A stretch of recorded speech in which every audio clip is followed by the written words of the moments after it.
was this anyway? Different. How different? Impactful. Cutting edge. Let's take this form, this very American tradition of entertainment into the 21st century, the new millennium. Okay, no. What's the name of the show? The Wendy Williams Experience.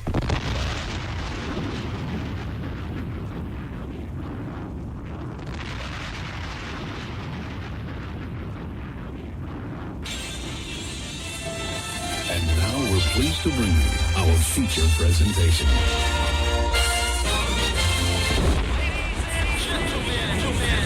What your ears are about to witness, the greatest queen of all time. Okay, party people in the house. Turn it up, yo. Turn it up. This is it. Allow me to reintroduce this. From west to east.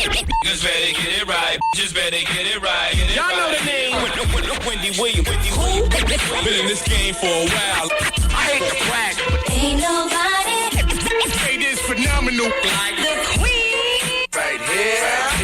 Who the world is this? So much drama. From yo block to yo block, heard of the number one female. Been doing this for years. Every barbershop, beauty salon. Who the world is this? So much Again and again. Wendy Williams. Bringing your name up. A lot of you haters Scared to death. She at it again. Wendy Williams. She in it to win. Wendy Williams. She back and she staying. Wendy Williams. The ain't playing. I like to present you. The winner of the Game Shoes of the Year award. Once again. Introducing the queen. Hello. Hi, everybody. Welcome to the show. Okay, so I have good news and I have bad news, depending on how you take it. The good news is that we're all here together. The bad news is that we have no guests. To me, that's the good news. Like, I love having guests and stuff, but, you know, like Ray J was here yesterday. My son was here. Today, it's just us. Love that. All right, so we're going to be talking about this celebrity auction and what people pay to do what with the celebrities. Lauryn Hill, we'll talk about you, Busta Rhymes.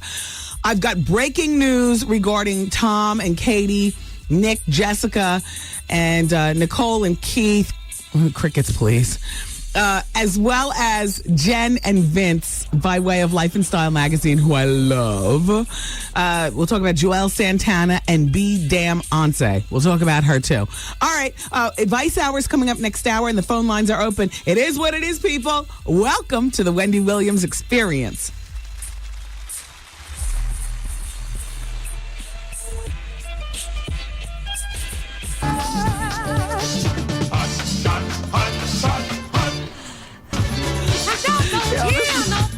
This was my pick. I need a hot shot. I'm in here jamming. I work with a whole bunch of people who don't really understand what the hell I picked. But you all know what it is. Wow. I need a hot. What's this broad's name? Karen Young or something? I don't know. This comes from my CD collection, from my very own CD collection. This is the kind of music I like to listen to when I go to Bally's. That's it. I'll be up there on that elliptical machine working it out. Well, woo! Now we got 2 minutes to kill before we join class with everybody else. What should we do? Hey. Well, I would. We could play another song, but then that's going to get cut off, and people complain about that. Turn it up. She's bringing it home. Woo! Yo, last night at the champagne party, Trev Hollywood. Can I say you were rubbing up on anything that wouldn't move? Any female that wasn't moving? We had the sexiest Swedish girl dancing in a cage. He told me, and she had the best accent. I'm like, well, how did you get a chance to talk to her? The cage was like way up there. And then Takara was there, who he loves. Oh, man. We had a good time. Shout out to everybody who was at Spy last night. Did we have one of those Puerto Rico trips to give away? Oh, wait, we have 30 seconds. Let me shut up. Let me shh.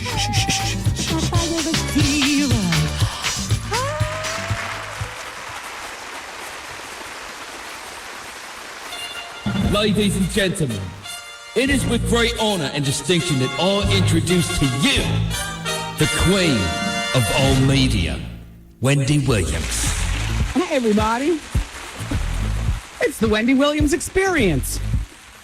We're on the radio, and I'm glad to be here with you guys today. Damn, I can't wait to get to the people poll question. Wow, look at the results. Would you snitch if your best friend was murdered and you knew who was responsible for it? Wow. Yeah, I can't wait. I don't want to do it now because, I do that during a bonus hour or advice hour. Pharoah Monch has a CD coming out. I just saw him in the parking lot Pharoah, I don't press the buttons. I wouldn't know which buttons to press to make stuff happen here. But, he hasn't had an album out since 1999, The Internal Affairs, and that was on Raucous Records. But now he's got the new album, Desire, with the new unnamed label that Steve Rifkin founded. And then, wow, it's just good for you, Pharoah Monch. I say all that to say good for you. Did you guys hear that Maya signed a modeling contract to model with Ford models? Yep, six figures. Now, that could be $100,000 even or $999,000, or someplace in between. But either way, good for you, Maya, since your singing career is, more crickety than Pharoah Monch. But she's still popping it, though. And popping it enough that 50's got this song. Well, remember when Game had the song Dreams and Maya and Game and their thing. Well, 50 has the song that I don't know, either it's out or it's coming out. I have no idea. But he says that he was with Maya before Game was. See, that's the unfortunate part about like being famous and then getting with other famous people. Because there's always a chance that, there's only, 4 degrees of separation. And then your girl's name is going to wind up in a diss, I see in today's newspaper that Fergie from Black Eyed Peas and Venus Williams had a dance-off at a Miami nightclub. West Side Story style. Wow. I just don't think of Venus and Serena as dancing, like when they go to a club. Like, there's some people that you just can't picture them dancing. I can't picture them dancing. It looks stiff. Well, they just don't look like You want to hear a blind item? Okay. I can't figure out who this is, but maybe you can. It sounds like so many rappers. This rapper appears hard and masculine and has been involved with women. But behind the scenes, he's very in touch with his feminine side. He drops the hard persona when he's among his male lovers who refer to him behind his back as a gal boy. Wow. He also talks in a tough girl pitch when he's in bed with his lovers. Tough girl. The public would be shocked to know that this rapper is bisexual. No, it sounds like he's gay, but he's just keeping, up the front for the fans. But here's the hint, according to my friend Myra Panache. She does the gossip website at the Panache Report.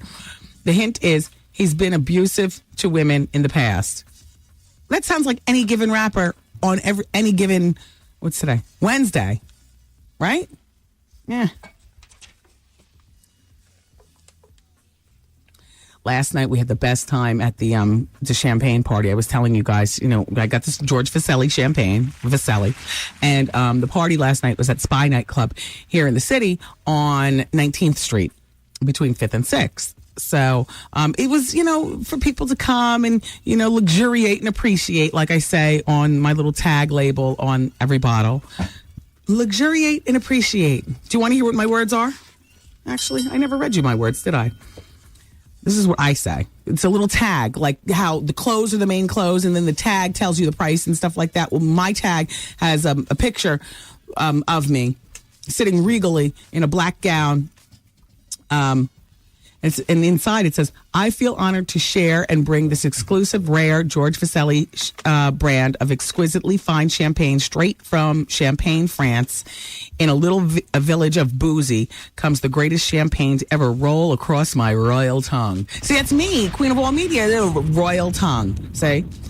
Then I go on to say, luxuriate and appreciate the refined tastes of this champagne that was aged and bottled especially for you. And then I have my signature there. So anyway, so last night we had fun at the party. Shout out to everybody who came. A special shout out to Dr. Ian, friend to the show, also from Celebrity Fit Club, who came to the party with Takara from America's Next Top Model. Now, I know what you're thinking. Wow. Because I continue to think the same thing. But that's only because I find it very difficult to believe that two desirable heterosexual people can have an evening out with his wife in Chicago and her all luscious and single. And prior to coming to the party, because Dr. Ian is a diet killer, I've never socialized with him before. Oh my God, Shawnee the caterer, she had her whole squad walking around with the food. They come up to our area, me and Takara is sitting there. And by the way, Takara, I never got your phone number last night. You got mine, and then I just never had a pen and pad or something like that. Can you email me at some point, or just let's figure out to connect, and we can do lunch, something dietetic like next week, and talk. I remember what we were talking about last night. I want to continue. Anyway, so the servers are coming around with platters of great food. The whole party, everybody's sipping the champagne. JC Jace got the music popping. The food is like, Shawnee food. Takara reaches out to get something. Dr. Ian says, put that back. I had one in my hand. He didn't tell me. He's not my boss. Wow. So I had it in my hand, but how could I keep, getting ready to shovel it when Takara is putting hers back and Dr. Ian is sitting right there? And, and the platters of food were just coming around, and man, I couldn't wait till they left. So they stayed for like an hour, and then they left. I made up for lost time with that food. I got down afterwards. But, and the pictures of the party, actually, Tyrone, no, Goose, you could do it probably. Can you go to datswhatsup.net. Now, no. Spell. Exactly. Very Negroidian. DATZ. Then it's WHAT. It sounds normal until you get to the Z. Up.net. And if that gets too clogged up, then you can always go to talkofnewyork.com. Apparently, because there were some photographers there last night. And, anyway, we did have fun. Takara, it was really nice speaking with you. And Dr. Ian, it was nice hanging out with you, I guess. You're really a food killer, though. Let me see him on Celebrity Fit Club. Your weight this week is? Oh, please. T is on line number 2. And she's taking pills for depression. Oh, well, gee. T?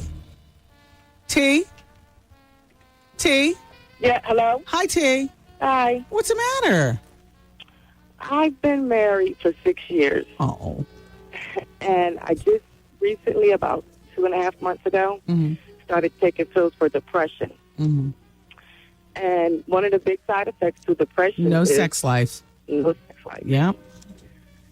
And I have not told my husband that I've lost, my sex drive. We have, when I say the ultimate sex life, it's, wonderful. And I don't even know how to tell him. I don't even, when we have sex now. Hello? Yeah, go ahead. You don't even care. It's like I don't have an orgasm. Wow. It's deep, and I don't even know how. I know it would crush him to even tell him that I've been faking orgasms. How old are you, T? I'm 32. And you have a husband? You have children? I'm sorry. Do you have children? Yes, I do. I have 4. And you work? Yes, I do. And money is okay? Money's okay. And you have good sex? What are you so depressed about? I things from my past life, when I was a child growing up, things that I've never dealt with. being molested, being raped. Wow. Things that I've never dealt with that I've just suppressed for so long. So I just started like really coming through. So I just started taking pills for depression and seeing a therapist and things like that. Who prescribed these pills? The therapist? My psychiatrist, yes. Why don't you, as opposed to go to a psychiatrist, the pill prescribers, go to a therapist, like a conversational therapist, one that doesn't have a prescription pad or anything? I go to a therapist and I go to a psychiatrist. I go to a therapist to talk, and I go to a psychiatrist for medication monitoring. I don't like it. I mean, I don't like it. The pills. Why don't you get off the pills and return to your husband? And you. I mean, can you manage life without taking the pills? I try to, but it's just like I get so depressed. Like these pills, like they just like really mellow me out and allow me to deal with life. And also what they do is when I go to my therapist to talk about things that happened to me as a child, I'm able to talk and cope with it without like being depressed for like weeks and weeks. And I have to be able to cope to take care of our children. So you just called to vent, because I don't have an answer for you if you have a question. I mean, this is all way over my head. I would figure out how to cope in life without taking the pills, because I'd want to have sex and sex. Because next thing you'd be depressed about is the divorce. You're right. I mean, I would try to figure out a way to cope without taking the pills. Try to figure out a way to cope without taking pills. Yeah. Okay. I gotta go. I feel for you, T. Thank you so much, Wendy. Take care. Bye-bye. Bye-bye. I mean, I like to think that this radio program is a bit of a Xanax for the community also. Just for a few hours, forget about your troubles, and I'll make you laugh. I mean, I'm no comedian, but it is what it is. Thanks, everybody, for being here. Wendy, man. My oldest brother, he told me he had a really good surprise. The surprise was that he turned himself into a woman. The Wendy Williams Experience.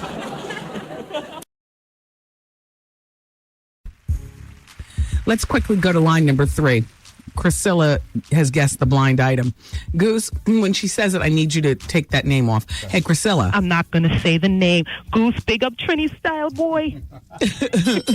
Wait, but you can say the name because we can then beep it off the air. Oh. Yeah, who is it? Baby mama. I know. I understand that. But you know how many rappers are out there that are gay that also beat women? True. I mean, that is there. That is an option. That is very obvious. But well, give the people a hint. I want you to reach into your quarter Bayesian roots. Come on, Wendy, you can do it. I don't have a hint. Come on. I want you to say the nickname with the quarter Bayesian accent. That'll give people a little hint. Oh, about who we just said? The name you just said? Yeah, because the person's from the island. Well, better than a little hint with an accent. I could just get a Tourette's moment. Tourette's moment, then just say, think about the question of the day. Why did we have the question of the day? Thinking about him. Oh, gosh. Oh, you're good. Now, Wendy, I am a listener from way back. I have studied under you, and I have to go underground for a while. I got a promotion. Ding, ding to me. Yes. And I won't have access to a phone. Oh. But it's come okay. on now. I studied under you. You know how to do it. Yes, you're good. The question of the day, she meant the people poll question as it relates to the blind item. Oh, you're good. Okay. Thank you, Priscilla. Congratulations on your promotion. Thank you, baby. Now, Donna, that's my god sister. Don't call me asking for the answer. You just heard it. Exactly. Don't you hate when people do that? You just gave it. Donna just works so hard down there in Brooklyn. Oh, she's working. Hey, Donna. All right. Thanks, Priscilla. Bye-bye. Bye. Let's get Obi on line number 5 before he, splits his. Hey, Obi. Obi, see, he got. Oh, Obi's still there. Yeah, I'm still here. Hi, Obi. Hi. How are you doing? Doing well. I apologize for the delay. So I see you're reading Roy Simmons' book. Baby, I'm halfway through it and I'm exhausted. What a mess. He was I mean, how did he survive? How did he manage? He's supposed to be dead. Holy moly. He's supposed to be dead. I know what you mean. I'm like, I have to put it down and just kind of like...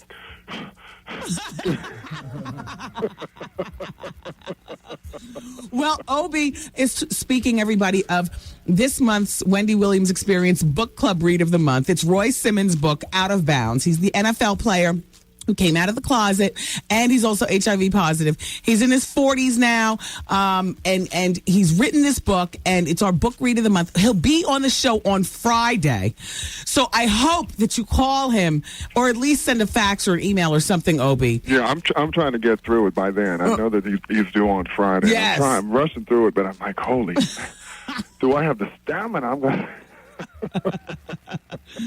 It is quite exhausting. Yeah, but it's a good read. Yes. It's a good read. Very entertaining. Well, thank you, Obi, for calling. You're very welcome. Take I'll care. talk to you on Friday. All right, bye-bye. Bye-bye. So, WBLS, we want to remind you that Kurt Franklin and Pastor Shirley Caesar, Stevie Wonder, Tyrese, everybody, Donnie McClurkin and stuff. BET, the celebration of gospel on BET. It's hosted by Steve Harvey. It's going to be tomorrow at 9 p.m. on BET. There you go. That's a reminder from your station. Now, we welcome Casino. It's a stage play featuring Gerald Levert and Kelly Price and D.C. Carey. It's at the Beacon Theater, February 21st through February 26th. If you would love to see Casino on WBLS night, which happens to be tonight, it ain't going to happen. Why is it still in here? However, keep listening to win tickets and more details and whatnot. Casino, it's over at the Beacon Theater. I'll give you the telephone number for our trip to Puerto Rico. Yeah. Here we go. You're going to call Sheer Travel, pull out your credit card, and get on board. 888-212-4534. We're going to luxuriate March 30th through April 2nd, and we're staying at the fabulous 5-star El Conquistador Golden Spa Country Club. It's in Puerto Rico. The parties are endless. I'm in charge of parties. The question mark is in charge of the parties that I'm talking about. The parties are going to be great. We got our DJs coming in because we don't want to leave anything to chance, like I always tell you guys. So we got DJ Quad, DJ SNS, and JC Jace. That's right. We got Jersey, Uptown, and Brooklyn doing the damn thing in Puerto Rico. Keisha Cole is going to be joining us on Saturday night for our Saturday. Those are the pictures from the party last night? Oh, yeah. Yeah. But you got to log in to check it out. You got to... There's your champagne right there. Yeah, that's good. That's on That's What's Up .net. Anyway, here's the telephone number. Let's go to Puerto Rico. Steve is going to be doing his golf tournament. We're all going to be there together. It's going to be wonderful. 888-212-4534. I don't know whether Steve has made any requests while we're vacationing together, but I have. And that one request is no pictures at the pool. I just can't. I can LA weight loss it and I can Bali it, but, I don't want to be forever remembered with the cellulite and whatnot. I know what it looks like back there. Every once in a while I look, but mostly I try to ignore it.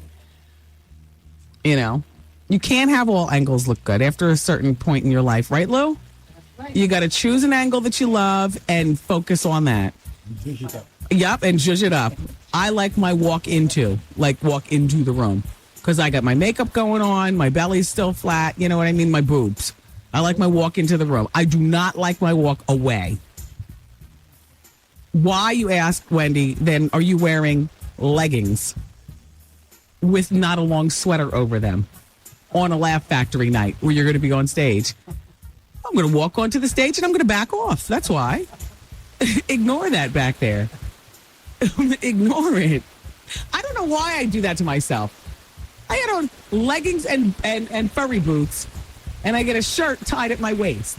Why the hell wouldn't I drop the shirt around my flat, cheesy, cellulite boot? I have no idea. I don't know why I do that. You know why? Because I talk against my walk away, but I also realize it is what it is. Hell, I'm glad to be alive. I'm just glad to be here. Sipping champagne and having fun. So I'll see you all at the Laugh Factory tonight. And the side shot is not that good either because it's flat. You know what I mean? So it's like one long back. But that's not what I concentrate on. When I look in the mirror, I see straight ahead. I don't own rearview mirrors. I don't want to see what's going on back there. I've seen it before. There ain't nothing that an elliptical machine at Bally's is going to do. I'm not going to work that hard. You know, I'd like to go and break a sweat to race my heart so that I live. I'm not trying to go be Mrs. America. You know what I mean? So I'm right with it. Apparently I am, because my shirt is tied around my waist. Damn it. I have no idea why I do that to myself. And I don't have on Spanx or anything. It's not like I'm cheating the odds with the leggings. It's a thong and leggings. That's it. Oh my God. I got no support going on back there. And I'm going to the Laugh Factory tonight. Yeah, it is what it is. Let's see. Oh boy, here's Marnell on line number 3. Hey, Marnell. Yes. Okay, you've got a comment for the woman who's depressed? Right. Go ahead. I have experienced some of the things that she's experienced, and what I found out in time, it will take care of all of that. If she doesn't feel suicidal, I would tell her to leave the pills alone. Yeah. And, again, get, like, a therapist, somebody to talk to, because you have to face those demons is what I've realized. And once you stand up and face them, then you can handle anything else in the world. And it's only just being prepared for what's to come or strengthen you. You know what I'm saying? Yeah. So only time heals all of that, though. Thank you, Marnell. There's no pills, no nothing. Just going through time and facing what you have to face. Thank you, Marnell. No problem. Have a good day. Bye-bye. You too. Thanks. Line number 4, Keisha has a Whitney Houston celebrity spotting. Oh, she dropped? Okay. No, then we're going to continue with the break. And we'll return and speak about Mariah Carey. And we'll speak about some of that breaking news from Life and Style magazine, which doesn't get on newsstands until Friday, but I got the report. All right, so keep it where you got it. It's Wendy until 7 on 107.5 WBLS.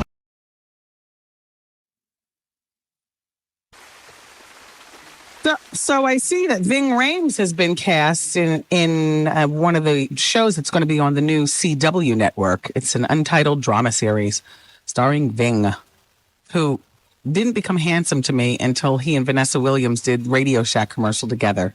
Vanessa kind of made him, handsome, and now I say, ooh, Ving. Radio Shack's closing. They're closing a lot of the stores, actually. Is anybody shocked with that? No, I didn't. Was he stealing from the company? No, they were questioning accuracy of his resume. Oh, well, who cares? I mean, he's the CEO of Radio Shack. Which is a great thing. Don't get me wrong, but you know what? That maybe he went to community college as opposed to Wharton School of Business. Yeah. If he's smart enough to fool you into getting the job, then you need to leave him there. Yeah. Is what I say. Anyway, and Jada Pinkett, they say, is talking with Columbia Picture about doing a drama with Adam Sandler, and it's going to be called Rain or Me. Rain as in REIGN. I'm losing interest as I'm talking about it. Do you guys care? I just don't. Oh, well. Mariah Carey is denying it, but people are still talking about this supposed relationship that she might be having with Cameron. I'm reading something from... Where is this from? Oh, the Daily News.com. Here in New York, it says, the duo hosted a party together at the Roxy in LA last week, and they were spotted snuggling at Bungalow 8 a couple of weeks ago. Mimi has also been seen riding around in his blue Lamborghini wearing a chain of Cam's crew, the Dipset. What does that mean? What does that mean? Not for nothing, I believe Takara and Dr. Ian before I believe Cameron and Mariah. For a number of reasons, none of which I care to discuss right now. All right, so here's what's going on in Life and Style magazine. The new one stands on Friday, and so they say that Tom and Katie are faking it for the camera, which I think we already talked about. There's a big old picture of Tom and Katie on the front. It says, Split! Maybe this is the one currently on the newsstands. The new one I don't know what it looks like. Anyway, it says this is the one that goes on newsstands on Friday. And it's going to have a big article about Tom and Katie and why they're faking it for the cameras. And they say that, in front of all of us, they're all smiles. But the truth is, she's never been more miserable in her life, they're saying. She and Tom fight like cats and dogs. And there are photos that Tom doesn't want you to see, and we'll be able to see them in the new Life and Style magazine. Plus, they're going to have a big expose on Nick and Jessica. Now that the papers are filed, they're going to have all the details, including why they didn't have a prenup, the fight over the $850,000 that she earned during an appearance that she did back in, it was either November or December. Supposedly, what he said is that they were still together and hadn't split up at that time. But she's saying, we had already split at that point, gone our separate ways and on our way to divorce. So that money is not his. So there's an $850,000 technicality out there. And then they're going to discuss both of their lives since, splitting up. Plus, they got the whole skinny actresses like Lindsay Lohan, Hillary, Vince Vaughn, and Jennifer Aniston's baby. Let's have a baby. That's what the article is. He said to Jen, "You're my best friend." At her party on February 11th. "You're my best friend." Here's a quote. "I know how badly you want kids, so let's have them together. We don't have to promise each other anything, but we'll always be the mom and the dad." She was moved to tears, and she confided to a friend, "I didn't know what to say. I love Vince, but I'm not in love. And I want a child more than anything. But with my best friend, I don't know what to do." So, Then they talk about that cricket relationship with Nicole and Keith, which who cares? A bunch of other stuff. Life and Style magazine, it's a good one. I love them. They have good pictures, too.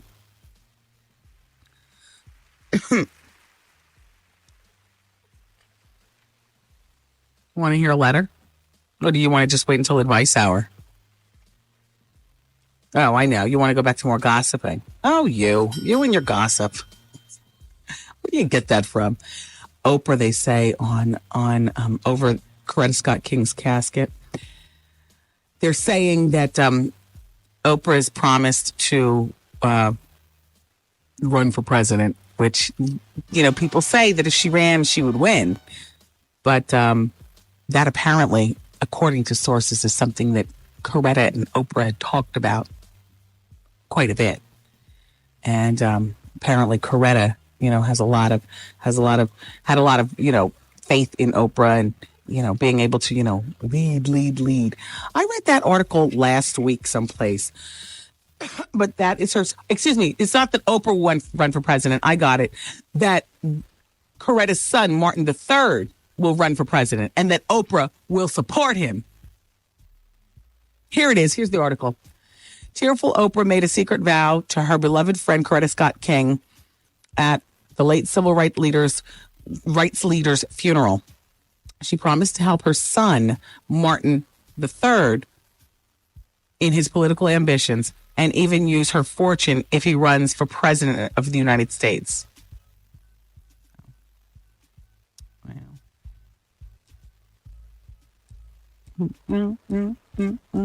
Then they have a terrible picture of Oprah over the casket.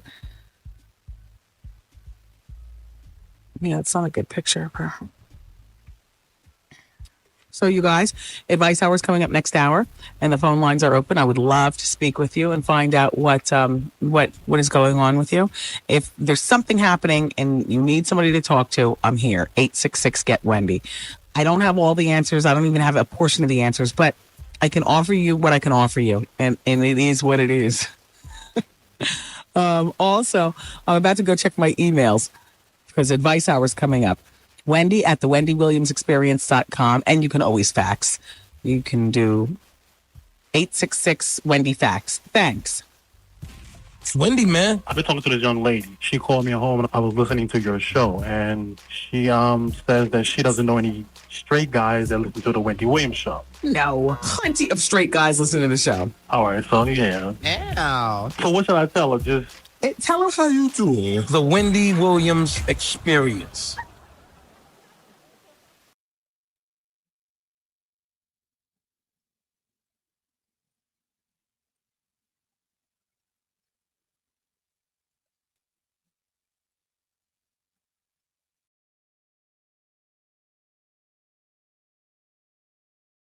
Wendy, man.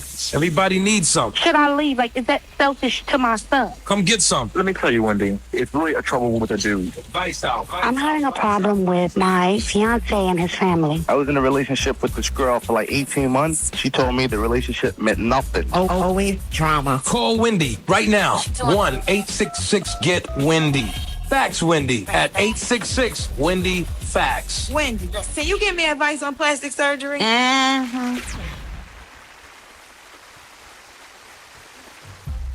Okay, everybody, welcome to Advice Hour. March 9th is coming up very, very soon. Of course, that is the day that Cool C gets it. And March 9th is also Biggie's birthday, right? Is it? Is it?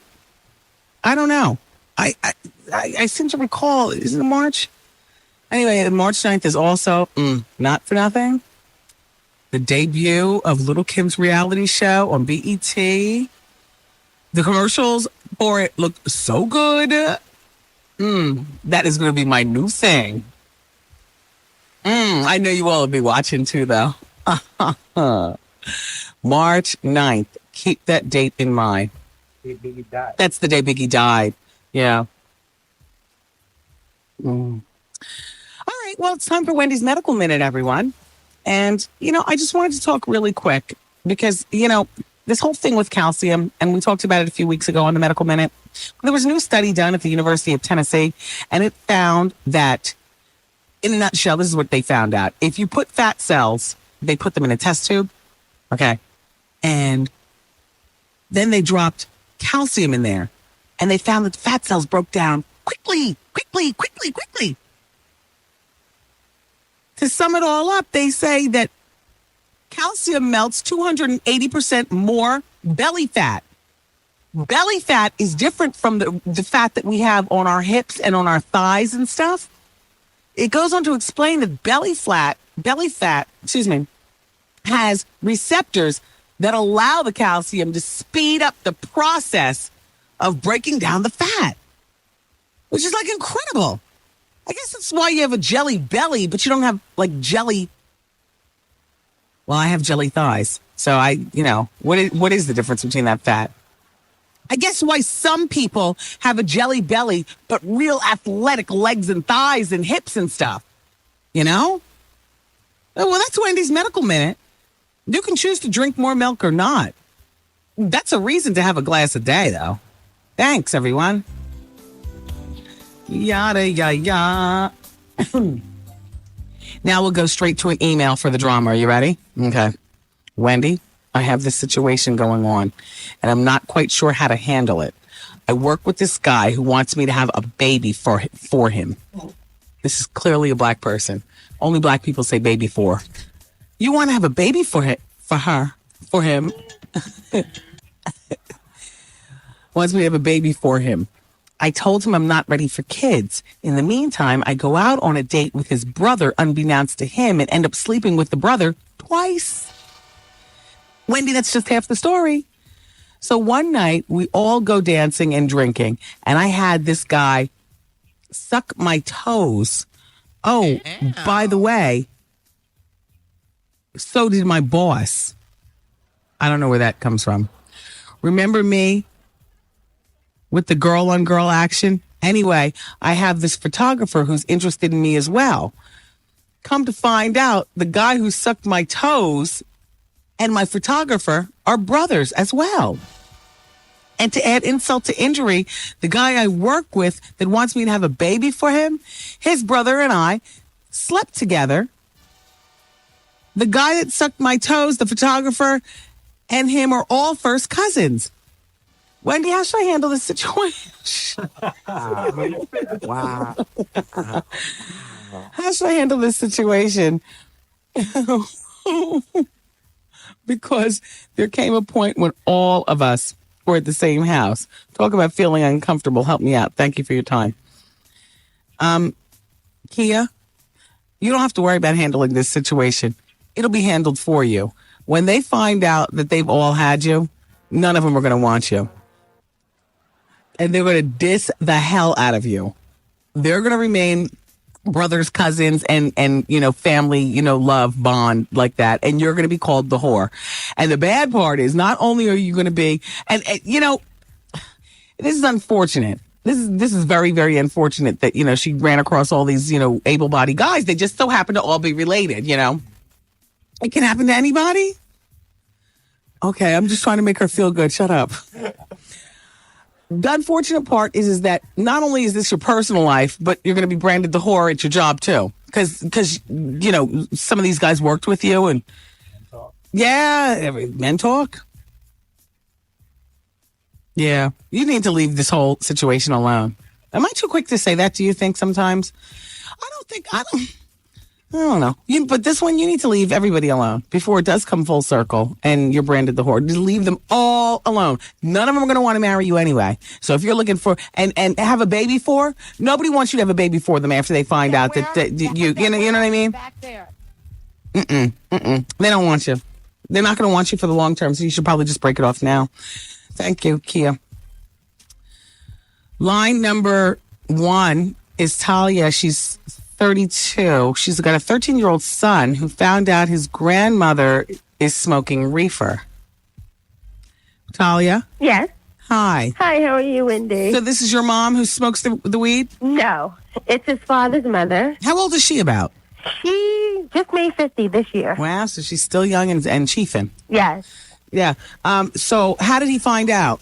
Well, he was napping on the couch. Oh, wow. And she was talking about it with his father.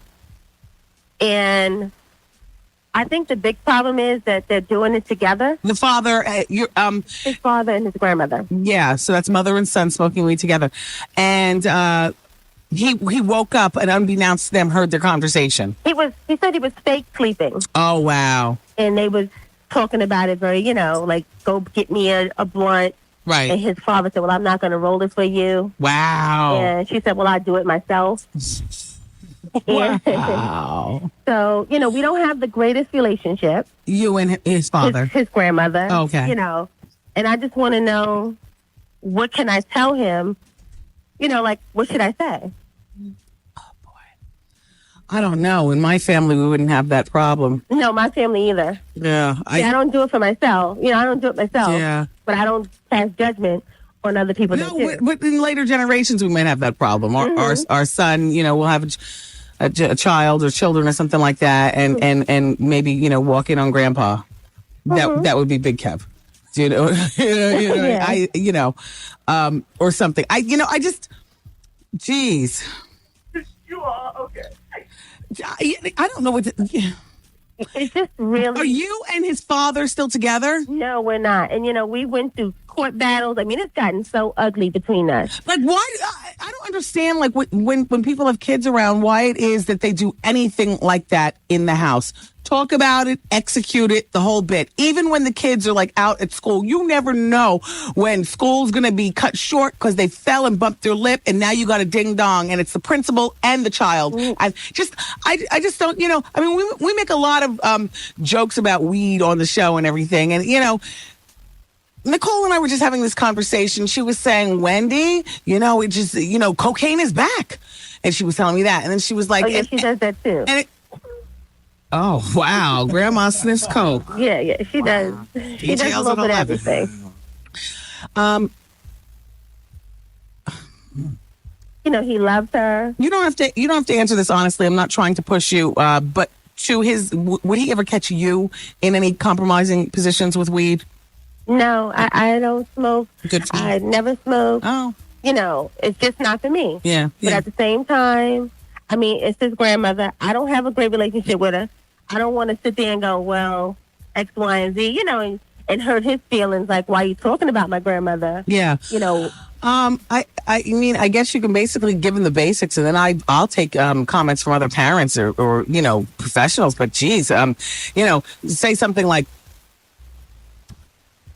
She's also a child care provider. Oh, my God. He said, and I said, well, Maurice, people do different things. That's good. That's good. That's what I would have said. And I said, it's illegal. Yeah, and I said, however, he said, but mommy, while she's watching kids. Yeah, exactly. Yeah, let him know that can send grandma to jail. A, and B, it's illegal. And C, it can have grandma sued. Yes. And D, it's not right. And he knows all that, and it's just. Well, but you know what? Listen, Maurice sounds like a pretty smart kid if he says, but watching kids, he hasn't gone in like 3 months. He knows that he knows that the grandmother's irresponsible and the father's a fool. Like he knows. You told your grandmother? No, he knows. Something tells me this kid knows. So he's just very disappointed. He knows. And I just don't know what to do. That's it. When next time he wants to go to his grandmother's, let him decide when that's going to be. That's it. You've already handled it. You didn't need me. No. It's been handled. You're right. He is a smart kid, and I hope that he just knows that that's just not what you're supposed to do. Well, thank you for listening to me, Wendy. I love you. I listen to you every day. You make me smile. You do everything with so much passion, from how you talk about your show to how you talk about your family, and I just love it. Oh, thank you very much. Okay. Have a wonderful day. Bye-bye. Bye-bye. Wow. Granny's sniffing and chiefing. Damn. Line number 3 is Serana. She's 31. Oh, she's not there? All right, line number 4, Maria.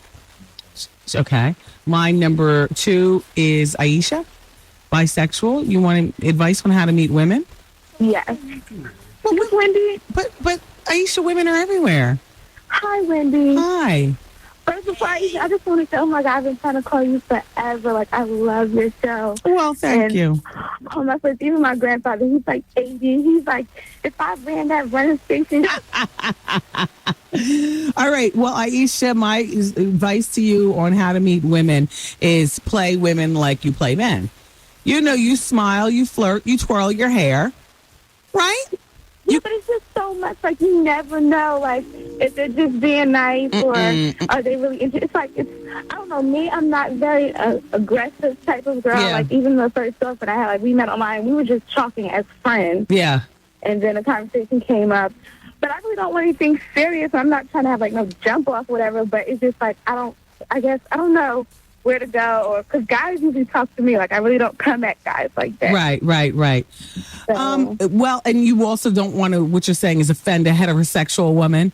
Yeah, or whatever, you know what I'm saying? But I even think all heterosexual women, they think about it or whatever, or you get them in the right situation, but I'm just, I don't know. I don't know about getting them in the right situation, but, studies do show that, it comes across a lot, a large majority of women's minds. Yeah. However, I don't know. I mean, you got to tread on thin ice because you don't want to offend somebody. You don't want to accuse somebody of being a lesbian if they're not. But conversation. Yeah. I mean, and it's going to take a while because I'm just learning the hi, Wendy, how you doing, and the how you doing. Yeah. Yeah, because I'm out and stuff, and people come up and, can I get a hug? It's like, okay. Yeah, and I'm really funny about that. So I guess, I don't know, it's a lot of it's me, because, like, I'm just really funny about the touchy stuff, too, as well. Yeah. So, I mean, it's just really hard to, like, I'll go out, like, I like girls. You know what I'm saying? I had my little guy friend relationships, but it's just, I like what you just said, though. I like girls. I like girls, you know what I'm saying? There you go. And it's not like I want something serious because I'm not giving up on my men, period. It's just, like I said, I like girls. And that's just that. Like, you have your girl. It's totally different, like, having a relationship with a female from having one with a guy. And you're on that type of level with each other. Can you make this a little bit longer, just a little bit longer, Goose? Where did you have your first experience, Aisha? Were you in college? Yeah, I was in college, and this girl I know, we're still very good friends to this day. And like I said, I used to be on the computer a lot, just getting to know people because I had just moved from out of state for school. So we were just like really friends at first, and it really didn't jump off to nothing. Like, we only was together once or twice, And I was still open to it, but she had her emotional things, and I had my things. But I guess bottom line is I'm not one of those girls that's just going to be like, oh, that's my wife, and butchy and crap like that. No, I like girls because they're girly, and that was just that. So then I met this other girl, and she, like, fell in love with me and all of this type of stuff. So it was so cool, but I'm like, that's not what I want. I just want a girlfriend thing, and we get down. And you want some fun. How do you meet? How do you meet them? Well, it's going to be trial and error. Do you know the look when somebody gives you the look? No. See, I don't know the look either. I'm starting to learn it. I don't know the look. I don't know either because, like, I'm really a friendly just person. Yeah. And people just think that I am flirting all the time anyhow. So, like, I really don't know. That's just. Well, I don't have. I know it was guys. Yeah, I don't have an answer for you. In terms of how to meet women, I don't but maybe know. Some of your callers. I know you had a caller last night. Yeah. A girl called in, and she was cheating with the dildo thing, whatever. But maybe some of your callers or somebody could, help give you some out. advice. Yeah. All right. Just a quick comment. Are you obsessed? I mean, I'm totally obsessed with Flavor of Love. Yeah, but I'm about to drop that for the Little Kim experience. Yeah, but I just want I want New York to go home, and she jumped on Pumpkin. No, I want New York to win, bring the drama, because then they're gonna have a spin-off show. Yeah. Yeah. That's the only reason why I do like her, because of the drama. Yeah. You think she's gay? I don't know, but I hope Hoops is. Yeah, I was gonna say, you think Hoops is gay then? I hope so. That chick is gorgeous. Oh, wow. She's gorgeous. Well, thank you so much for calling, young Aisha. All right. And tell your grandfather I said, how you doing? I will. Everybody, we're going to take a break. Advice Hour continues on the Wendy Experience next. Wendy, man. I received a letter in the mail from a young lady saying she is sleeping with my husband. The Wendy Williams Experience. 107.5 WBLS presents the WBLS Diet Pepsi Getaway and Play Trip a Day. Get aboard JetBlue Airways and be our guest. March 30th through April 2nd at the luxurious 5-star El Conquistador Resort and Country Club in Puerto Rico. Lose yourself in the vibrant beauty of this grand hotel. Perched on a 300-foot cliff overlooking the Atlantic and Caribbean Ocean. Relax and be pampered at the Golden Door Spa, El Con's tranquil path to inner and outer peace. Oh, hell, let's get to the point. We're going to party. We're going to have fun. I got DJ Quad coming from Jersey and JC Jace coming from Brooklyn and SNS coming from Uptown. We're leaving nothing to chance. Keisha Coles is going to be entertaining us, and I need you to be at my private island party. It's Palomino Island. It's in Puerto Rico, and we're going to get down. Sponsored by Bally's Total Fitness. Meet your potential. The Universal Circus. Back in the tri-state area. And Benjamin Rugg and Home Furniture Designs in Secaucus, New Jersey. So listen to the Steve Harvey Morning Show each weekday morning at 7:15 a.m. He's going to tell you the next time you can call in and win. Be the correct caller and pack your bags for the WBLS Getaway and Play Trip a Day to the El Conquistador Resort in Puerto Rico. Or call Sheer Travel 1-888-212-4534 and book your trip to join us. It's the WBLS Trip a Day Getaway. Courtesy of Diet Pepsi. Light, crisp, refreshing. And the station giving you fun in the sun. 107.5 WBLS. WBLS and the New York City Department of Health encourage you to quit smoking. Call 311 for more information. Wow. All right, everybody, it's the Wendy Williams Experience, and we have Advice Hour going on right now. This hour of the show is brought to you by... Hey, Stacey, you ready for Puerto Rico? Oh, yeah. Yeah, everybody's going. Yeah. We're going to have a great time. The Judge Joe Brown Show. Let me give you the telephone number to Puerto Rico so that you guys can call the travel agency and book your trip today. We are still giving away trips. Steve gave away a trip earlier today, and Mark gave one away earlier today, too. So we're not giving one away this afternoon, but if you really want to go, well, call Sheer Travel, SHEER, at 888-212-4534. This is going to be a fabulous trip. 888-212-4534. We are 5-star luxuriating in Puerto Rico. Soup to nuts. Everything's going to be fabulous. I can't wait. And we're not even talking about the details yet of Steve Harvey's golf tournament, because only he knows. You know, he's doing it for charity. the actual details of all my parties and stuff, I mean, I just know that we're karaokeing on Thursday night. That's going to turn into a party. Which one of our 3 DJs is doing it? I don't know. Maybe all 3. Friday night, we're, what are we doing? Oh, the Wendy Williams Comedy Experience, which, by the way, tonight is at the Laugh Factory. I'll see you there. Doors open up at 8, and the comedy starts at 9 o'clock. In Puerto Rico, I guess the doors open up will open up at 8, and the comedy will start at 9, too. We've got Drew Frazier and Capone telling jokes. And then Saturday is the big island party over on Palomino Island. That's the one where Keisha Cole's going to be turning it out. And the private ferry takes us back and forth beginning at 7 o'clock at night. The last ferry runs us back like 4 o'clock in the morning. So, you know, of course, if you feel like going to sleep in between, there's a ferry, you know, for you. You know, go ahead. 888-212-4534. Come on, let's go to Puerto Rico. 888-212-4534. Don't forget, Tyler Perry's Medea Goes to Jail is back at the Beacon Theater May 9th through May 14th. Just a reminder from your radio station. All right, so Advice Hour is still in full effect. Good afternoon, Wendy. My name is Jimmy. I spoke to you the other day, and I requested to talk with you off the air. You weren't able to do it, but here's my story. Wendy, I'm 24 years old, and I'm not happy with myself. I don't like the way I look, and women think I'm too nice. Well, that's how I was brought up, Wendy, and so now I feel left out. All my friends have a relationship or a jump off, and I'm shy. I can only talk to girls in strip clubs because it's easier. Wow. I can't go in the street just to hear rejection. I'm an editor, and that's the only thing that keeps me afloat for now. I'm tired of being turned down. Also, women are threatened when I'm honest with them. Why can't a woman accept the way I look? To be honest with you, I like giving women professionals, and it's hard for women to accept my honesty. I just get a thrill. Would you think I was crazy as a male to seek professional help? What should I do? I'm tempted to go back to the strip club and find solace there. Signed, Depressed and Shy. Yeah, you do need to go to therapy. You need help, Jimmy. You're 24, you need help. I would definitely seek help. You need to talk to somebody. Wow, not good. Okay, let's go to line number 7. J-Rock is holding on. J-Rock is 23. Something about gay and spending time with a straight man. Hey, J-Rock, hi. How you doing? Good. How you doing? I'm good. My big sister in my head. I need you. Okay, go ahead.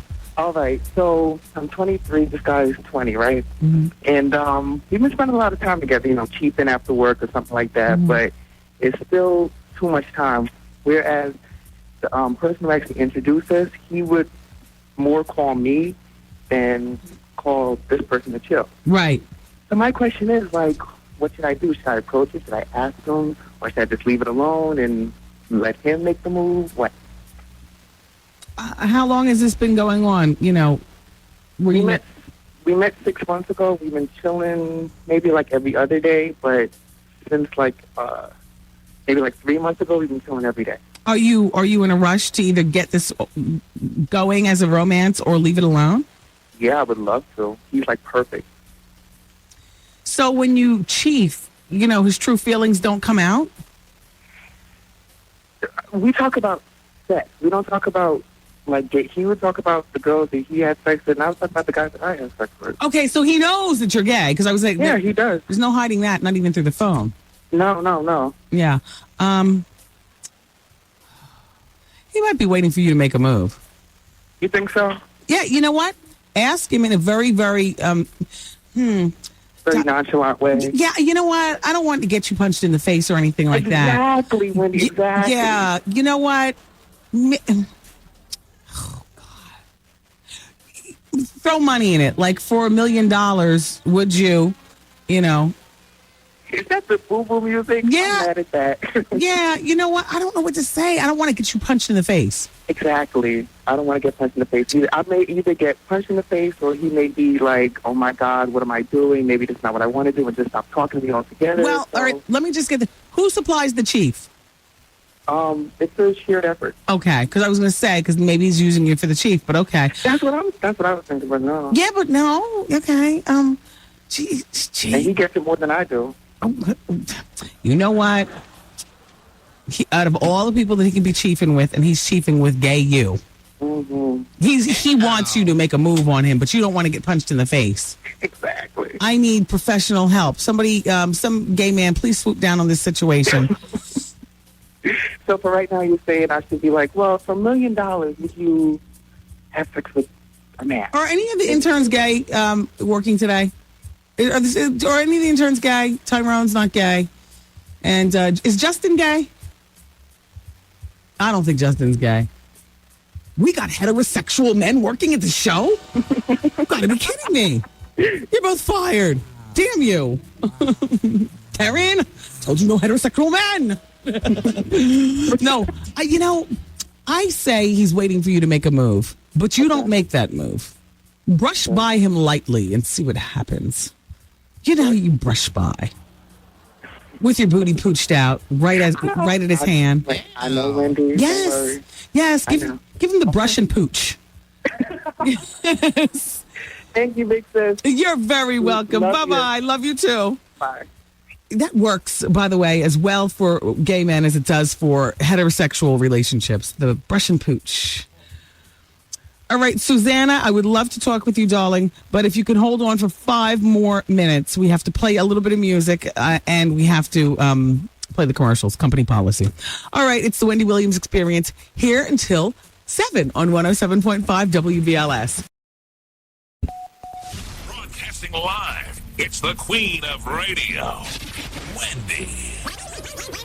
Wendy Williams. Can I just tell you that I love LaTanya Richardson, Samuel L. Jackson's wife. There's just something about her. I mean, her smile, her willingness to put up with the crap, and kind of at the end of the day, it is what it is. I love him, and that's that. And damn you. And they're on the cover of the March Ebony magazine, and what a beautiful, beautiful woman. Yes, she is. Yes, you are. You're just as pretty as you want to be. I don't mean beautiful as in pretty, although she's got a very beautiful smile. I mean, like the overall aura, the essence. You know, she's a woman of a certain age. She's too old to be just categorized by looks. Because quickly, you know, when you get to be her age, if you got an ugly spirit, then you're ugly. And I don't care if you're beautiful. When I say she's beautiful, I mean the whole, just from what I've read about her, the articles she's done, and, you know, and her smile just sucks you in. And just what a beautiful, beautiful woman. Samuel L. Jackson, it seems to me that you are a very, very fortunate man. Very fortunate. Look at them. And look at her smile. Look at her smile. The teeth are the windows to the soul. Look at that. Look at that soul. Look at that soul. Mm-hmm. Yes, a clean white soul. All right, before I give you the people poll, can I just tell you ladies something who are listening? I am about to open up. I just got my mail. There's a big anthrax scare going on in New York right now. The mayor, Bloomberg, is talking on TV. Governor Pataki's still hemmed up with his hemorrhoids. Or whatever his intestines. Or yeah. Mm-hmm. But they say that it's not terrorist related. That's why I had Taryn open the mail. Speaking of Terrence, I got another love letter from Terrence Howard. Boy, he is really Terrence, you are so good at avoiding coming on this show, but doing everything but. Last week it was flowers. He came to the Dons and Divas extravaganza. Listen to the note. Dearest Wendy. Okay, he didn't say dearest. I just threw that in. Dear Wendy, thank you so much for the kindness and support that you've shown me. Your interest and coverage have helped to shape my professional image. I am humbled by your continued interest. Forever grateful, Terrence Howard. He writes his name like he is a manic mess. Like you would hate to live with a person who writes their name like this. Look how Terrence Howard writes his name. I mean, look at his signature. He is a mess. He is a mess. He's a prisoner of his own demons. Look at this signature. Why? Let's put this signature on the website. Can everybody look at the signature if we put it on the website? Yeah. pass that back. If he wins the Oscar, I'm selling it on eBay. Yeah, exactly. It is exactly. They say you can tell a lot about a person by their signature. Terrence? No wonder your wife divorced you. A mess. Look, here's disposable panties. This is the most disgusting thing I've ever seen in my life. What company would make these? I have no idea. They have a cotton crotch. They're made of that same poly stuff that... What company would make these? They sent me a 5-pack of disposable briefs. This is what they say. Sanitary and comfortable. They're called Le Brief. Women's disposable panties. Wear while traveling, vacationing, camping. Before or after a workout, during your menstrual days, and spa visits. Perfect for every day. Wear and discard. Disposable panties. Wow. When would you wear these? Before the test. The HIV test? No. The pregnancy test? Cheating test. The cheating test. Yeah. Oh, yeah. Then dispose of them. That's good, Goose. That's good. Ba-da-ba. Oh, my gosh. Disposable panties. Wait until I take these into the pink room to share with the girls. And Tyrone and Justin. As heterosexual as they are. All right. Here's the people poll question. Would you snitch if your best friend was murdered and you knew who was responsible? 96% of you all said yes. 4% of you all are like Busta. All hell to the no. Wow. Today's people poll question. Is honesty always the best policy? Is honesty always the best policy? Goose? Except if I find money. Yeah, well then see. Is honesty always the best policy? You can go to my website, thewendywilliamsexperience.com. Now, we've got Susanna, who's got something very dramatic to talk about with a three-way relationship. She's on line number 2. Susanna? Susanna? Yes. Hi, it's Wendy. Hi, Wendy. Okay, so I see you're 31. Go ahead and tell the story. Hold on, please. Hi. Right now, my boyfriend thinks that I still have feelings for my ex-boyfriend, and that's not the case. And we've been arguing about this for like the last 2 weeks, to the point where I'm really nervous. I'm really upset about it, and I don't know what to do. Okay, well, there's apparently something going on in your behavior to make him think that? No, actually, we had tied up some unfinished business with him, and his number was still in my phone, but. Not that I used or anything, and he just blew it all out of proportion. How long have you and your current boyfriend been together?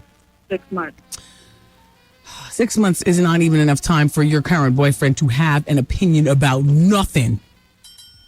And furthermore, if your current boyfriend is showing you signs of anything that you don't like, now's the time to dump him. I mean, I'm sure he's a great guy. You've been with him for 6 months. How long were you with your ex-boyfriend? 4.5 years. Do you have children together? No. Okay. Why is it that when you broke up with a boyfriend of 4.5 years, you couldn't just leave him on the side of the road where you found him? I don't understand. What last minute things do you tie up with somebody? I don't get that. I swear I don't. Whether it's 4 minutes or 4 years, if you have no kids and no property, why the hell can't you just move on? I mean, I'm more screaming at myself than I'm screaming at you. I'm not screaming at you. What? No, I'm trying to figure out what last minute business. Why was it necessary for you to have to make contact with him for last minute business? Well, I had information that he needed that he couldn't get from anyone else but me. What information was it? For taxes. Tax purposes. And what would you know about his taxes if you weren't married, you weren't filing together? You had no property. I don't understand. What does he possibly need from you? See, I think you still like him too. I'm playing your boyfriend now. I'm playing devil's advocate. I think you still got the hots for him. What the hell do you? What does he need from you? You're 31. How old's your ex-boyfriend? My ex-boyfriend is 30. Yeah, at 30 years old, a man already knows his social security number. So what? And you were the girlfriend. You shouldn't have been holding his social security card. If you were, then that should have been part of the breakup package when you all broke up before you even met the new guy. I think you still have feelings for him too. And if you don't, then you got to start proving to me.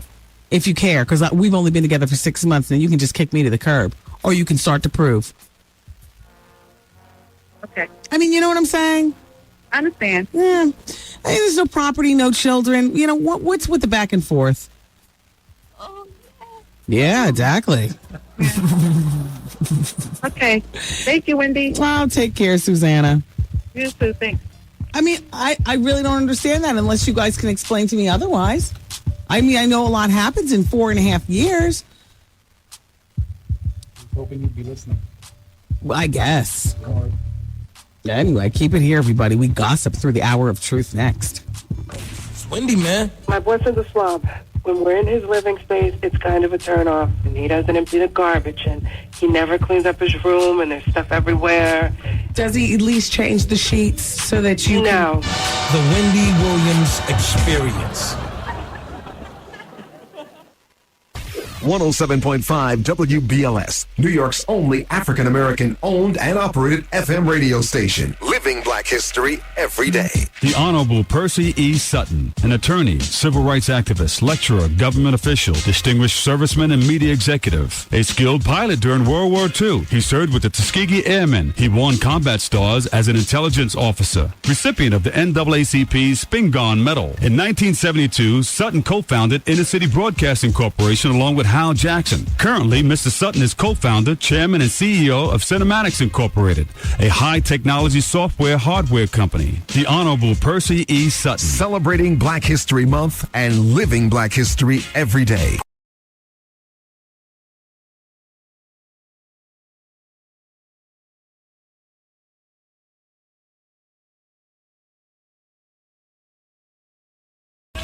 Yo, did you catch this flashback? This is Bimbo Wendy. Oh, Bimbo. Hey, Bimbo. Hey, and I want to say something to everyone that's phony for Valentine's Day. I feel so sorry for y'all, but y'all need to change y'all little nasty attitude. When somebody try to talk to y'all in the club, y'all looking like, I don't want to talk to you. Remy Martin got y'all thinking y'all could see that y'all really ugly. Valentine's Day, and you ain't got nobody good for you. And Wendy, before I hang up, I want to let you know who my Valentine's Day is, girl. Okay, go ahead. You know the boy that I said hit me over the head with the sample bottle? Yes. Wendy, I see why Tina Turner was in love with Ike for so many years. Even though it's wrong, yes, turns me on, Wendy. So that's my Valentine's Day, baby. I'm coming out tonight. You got him. This it right here. Miss a day, miss a whole lot. Coming through your speakers, boy. It's Wendy, man.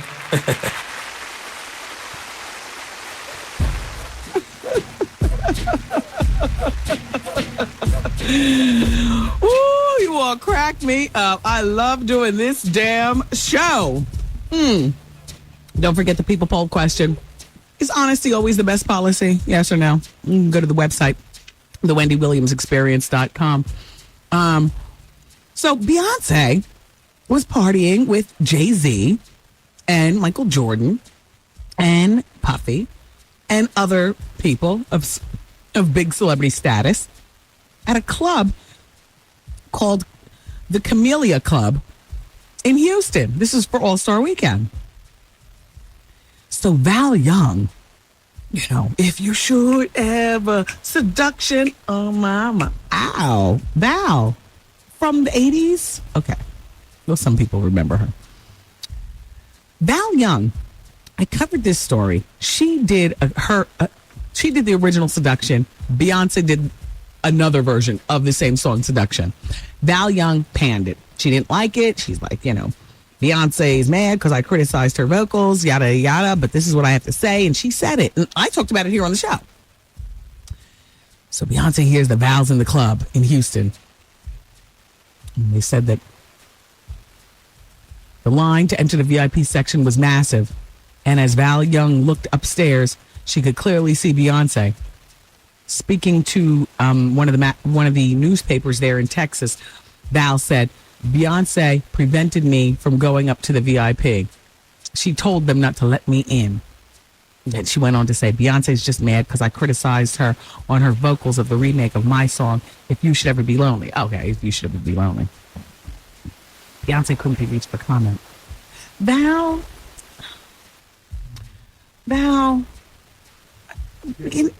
you know what, Val? It's going to pain me to say this. because I was a fan of Seduction. I was in college on the radio playing that song. And if you should, Val, you're not a celebrity. There, I've said it. You're not a VIP, Val. If the line was long, like out to there, and it's All-Star Weekend, and you've got to choose all the celebrities in town, is Val Young getting into VIP? Exactly.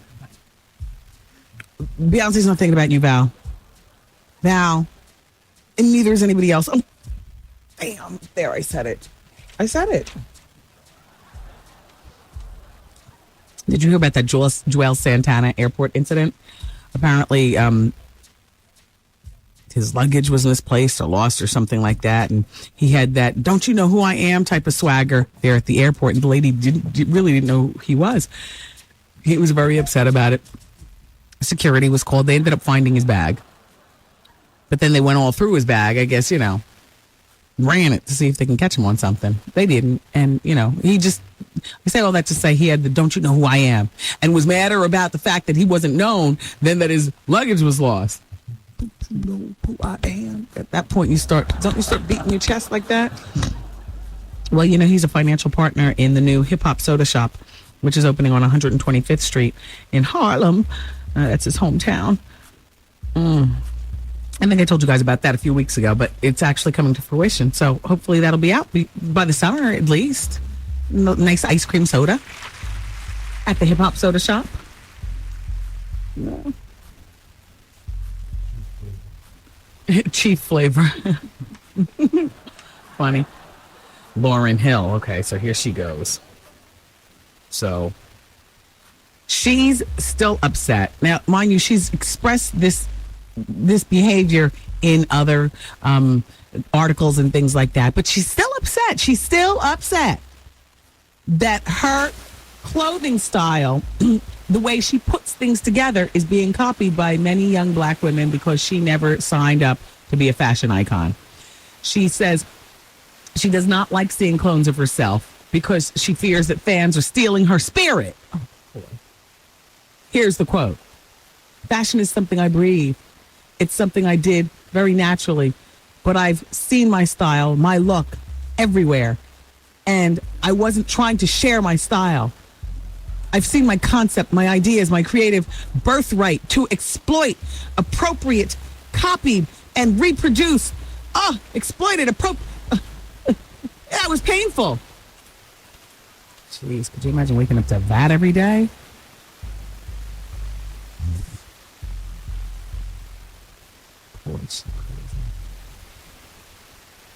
I mean, it is what it is. Come on. You understand what I'm saying? I've seen my concepts, my ideas, my creative birthright to be exploited, appropriated, copied, and reproduced. That's very painful. Shut up! Shut up! Shut up! Hey, Justin, is there anybody on the telephone? Usher, they say, panicked. He was at the Chateau Marmont, which is the hotel out in Los Angeles, and he left his dental retainer. And, he was very upset. They had lunch there, he and his mother. And he put the retainer on the table while he was eating lunch. After they left, suddenly he panicked.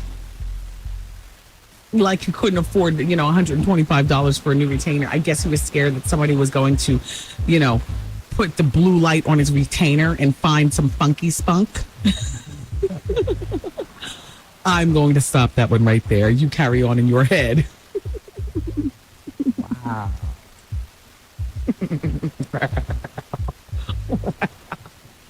This is why this show can't be in Miami. I don't need my parents all up on, all up on my situation. Please. Sit down. There was the celebrity auction, and some pretty cool stuff was auctioned off. Someone splashed out, they say, $5,900 to have a meal with Russell Simmons. It's an online auction. The auction benefited something called Communities in School. Communities in School is about kids staying in school. And so far, Communities in School has helped 2 million kids through various affiliations and affiliates nationwide. They say about 1 in 3 Americans will not complete high school. Is it that way now? 1 in 3? That sounds incredibly high. I would say more like 1 in 6, maybe. 1 in 3 people are walking around. They haven't gone to high school? Well, how many people are like 1, 2, 3? You're right.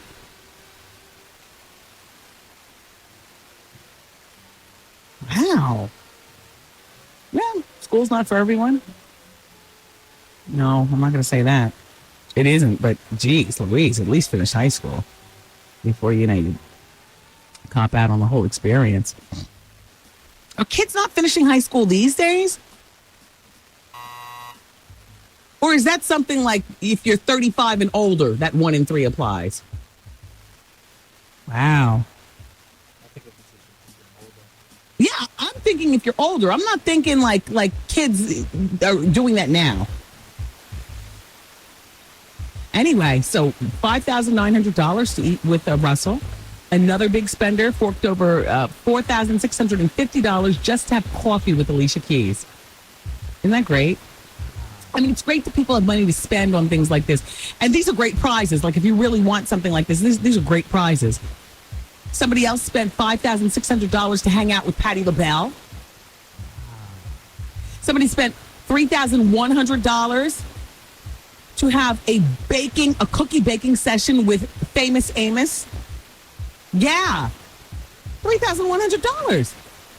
That's pretty good. I think that's a pretty good one. This auction ran for 10 days on eBay. I think that's pretty damn good.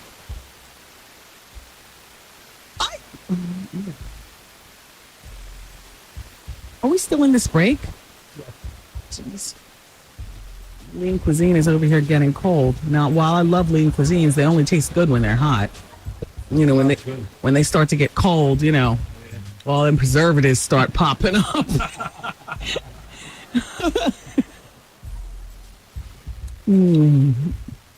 Old dirty bastard's wife. I don't have a spa cuisine today. The spa cuisine on lean cuisines, they don't have preservatives. I just have a regular plain old lean cuisine today. Anyway, Isoline Jones is writing a tell-all book about Old Dirty Bastard. Isoline, with all due respect, what is there to tell? I know you're going to tell about the time that he defecated all over himself. Easily believable. We've already been there in our minds. Next.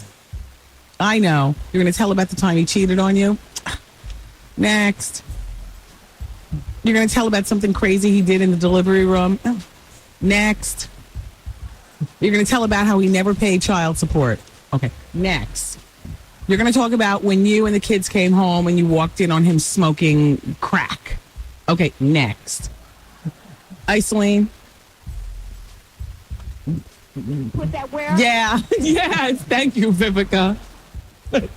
Isoline, like I like you, but there's nothing here. There's nothing here.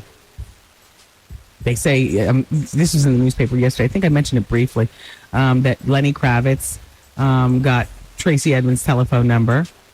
And this is after they were cozied up at the Jet nightclub in Las Vegas last weekend.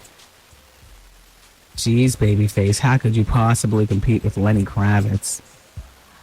I look at both of you guys with the cute eye. Like, what's going on? What's going on? Yes, no, maybe so. Yes, no, maybe. I understand you both love women, but that could be a charade. Is Justin not working in there? Justin, what's going on with the telephones? Let's just start pressing buttons. Let's just start pressing. Hello? Hey, Miss Wendy. Hi, how are you? I'm fine. How are you today? Fine, thanks. Good. Okay, I need some serious advice from you, okay? Okay.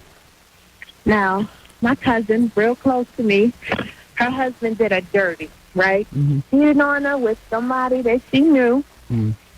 And the jump off insists on calling her house to tell her how the intimate details of their relationship and how it was so much better than what he had with her. Anyway, she decided to stay with him. That's her husband. She loves him. I'm going to stick with him, right? Okay. He got saved and gave his life to God. You know, we're going to get back on track. The problem is, and this is what I need you to advise me to tell her, she can't get past the mental aspect of it. Like, for instance, when they have sex, she can't stop imagining this woman. When he says something to her, like of a sexual nature, it's always, damn, did he say it to her? Did he do this to her? You know, it's almost like this woman is haunting her. You know what I mean? But like I said, she wants to stay with him, but it's to the point where she just feel like she can't get past the mental aspect of it. You know what I mean? How long ago did this crime get committed? This was over the summer. Okay, so it hasn't been long enough. No. I would advise her to go into some therapy. I told her that. But her thing is, I can't stand to talk about it. Okay, so then live with the demons. Pull her own hair out. Pull her own hair out and live with... Well, you know, trust from a woman who's been there and wondered, damn, did he smack her? Yes. Listen, it is something that she has to deal with within herself. I mean, a man can only show you but so much that he's being faithful, that he apologizes, and that he's sorry. The rest of it is going to have to come from your own strength and your own resolve. 6 months, geez, you know, I say give infidelity. Boy, that isn't that a year to get over? It depends on who you are, though, and depends on how strong you are. I know for me, you know, I had some therapy, and I you know, I knew that it would take time. Right. But see, I think now that the woman has called her... Yeah, well, why doesn't she change... Why is she so stupid? Your cousin, why doesn't she change her telephone number? Oh, she has now.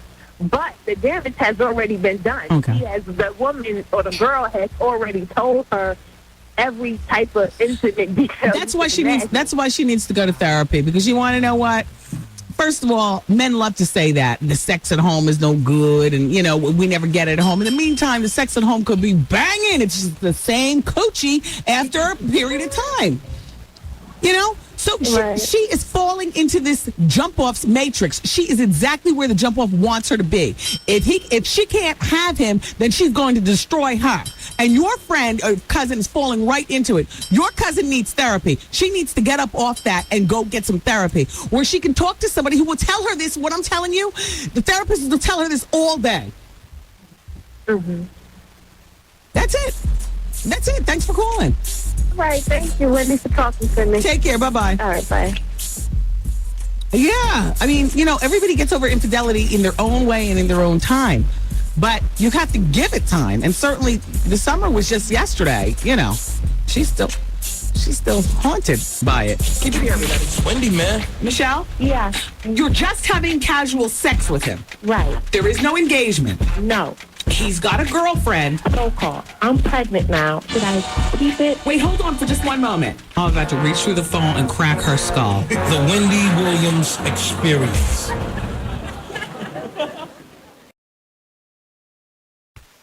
.5 WBLS presents the WBLS Diet Pepsi Getaway and Play Trip a Day. Get aboard JetBlue Airways and be our guest. March 30th through April 2nd at the luxurious 5-star El Conquistador Resort and Country Club in Puerto Rico. Lose yourself in the vibrant beauty of this grand hotel. Perched on a 300-foot cliff overlooking the Atlantic and Caribbean Oceans. Relax and be pampered at the Golden Door Spa, Elcon's tranquil path to inner and outer peace.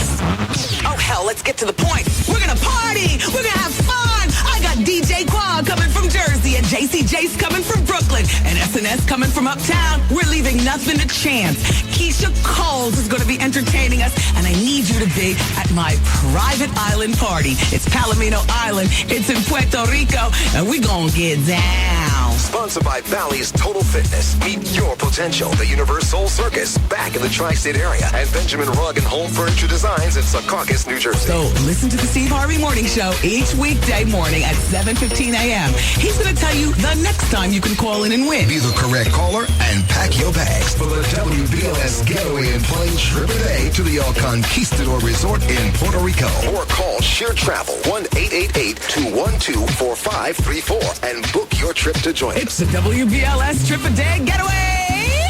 courtesy of Diet Pepsi. Light, crisp, refreshing. And the station giving you fun in the sun. 107.5 WBLS. WBLS and the New York City Department of Health encourage you to quit smoking. Call 311 for more information.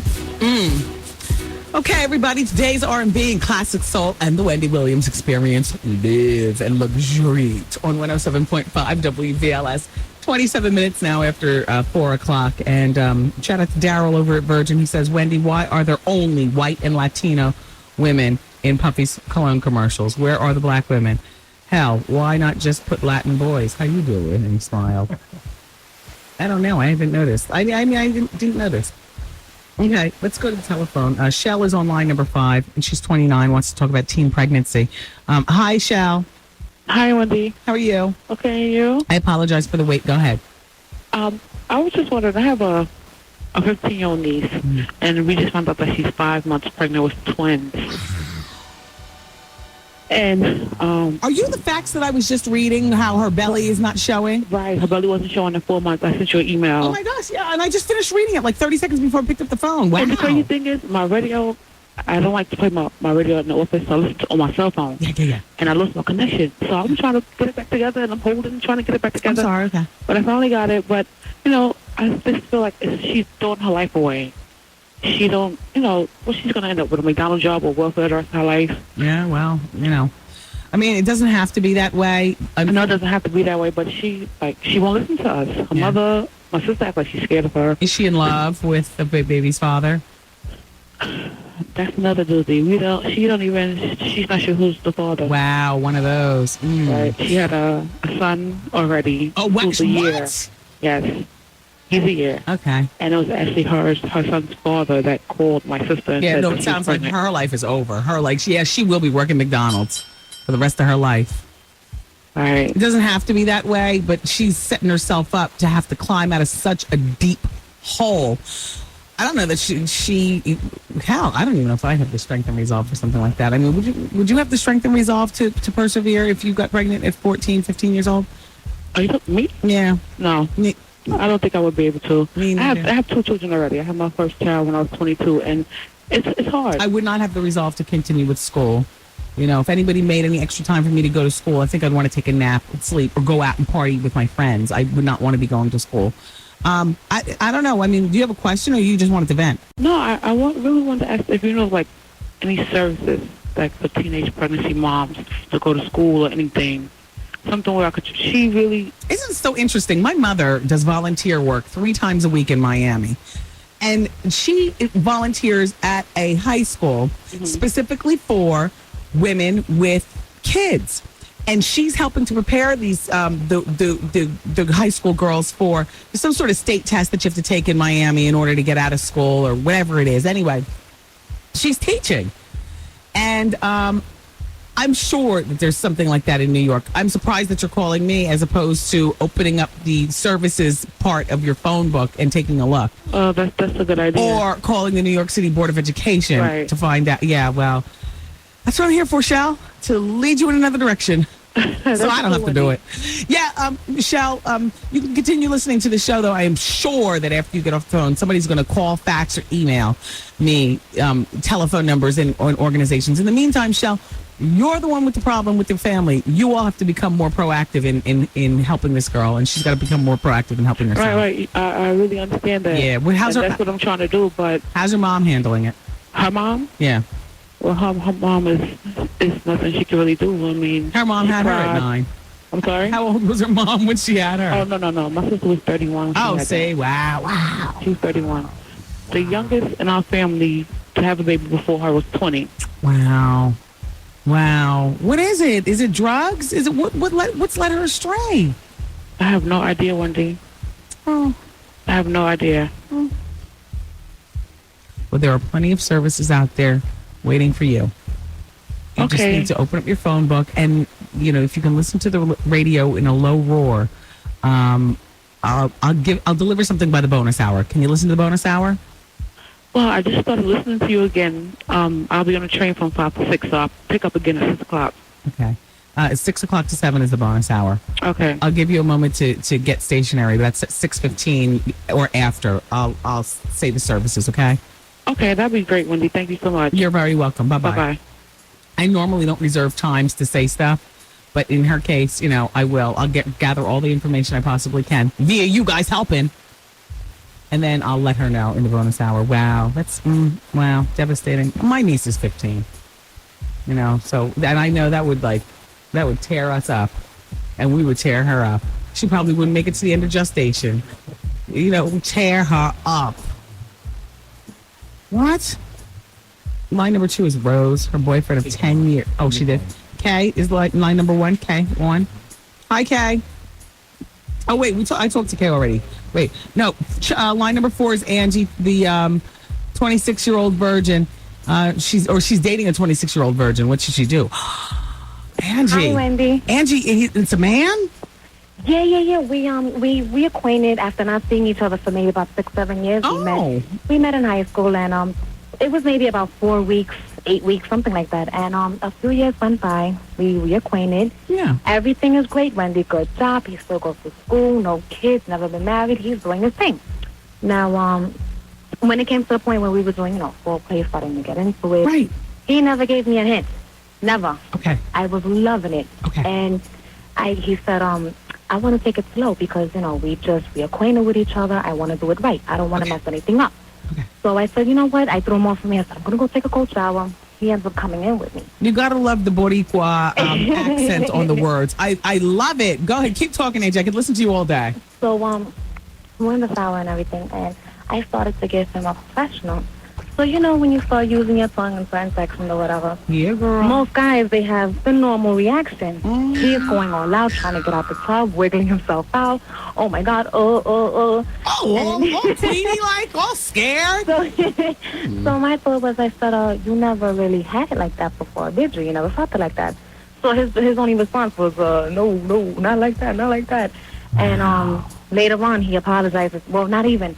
Right after that, I couldn't take it on a moment. We was in the heat of the moment. I threw on the condom, and when I tried to lead him towards me, I threw him out the tub, put it on the toilet. I said, you know what? You relax. You sit down. So when I got on top of him, everything was fine when it's slow. And when we started to go faster, out of nowhere, picked me up, threw me off into the wall, and says, sorry, I can't do this, and left. Wow. And left. Wow. So my first thought is, I'm not calling you back in. That's it. He calls me later on and he goes, I'm sorry. No, you know what my first thought would be? He's HIV positive and he didn't want to. He asked me that right before he put it in. He was so scared and he goes, you don't have anything, do you? So, that's a real mood killer because we did speak about this, you know what I mean? Yes. It was a discussion. So why would you ask that in that moment? That's a mood killer. So he ends up telling me, I'm sorry, I told you I was with 2 girls, but, what girl is really going to want to date me if I say, hey, I'm 26 and I'm a virgin? Yeah. I have to say he did have good reasons behind it. Yes. Which was about 14, 15 years old, around the time that we met. His best friend had a girlfriend who never wanted to have sex with him, and he wanted to figure out why, his friend. Right. And he found out that she was born HIV positive. Oh, wow. So he said at a young age, it affected him. Yes. So automatically, and besides the fact that the only male in his life is his dad, he lives with 2, 3 girls, his sisters and his mom. Yeah. So it's always been stuck with him. But I'm like, what do I do? Now that I know that you're a virgin, you're a great guy, I'm starting to have feelings for you, but not those kind of feelings. And if you lose your virginity, first off, you're going to remember me. You know what I mean? Right. And I don't know if I'm ready for the attachment and the emotional feelings that come after that. Angie, bail. I mean, he sounds great, but if you're not ready for that, I mean, there's going to be a lot that he's going to have sex with you, and then he's not going to want to have sex with anybody else. That's it. You're mine.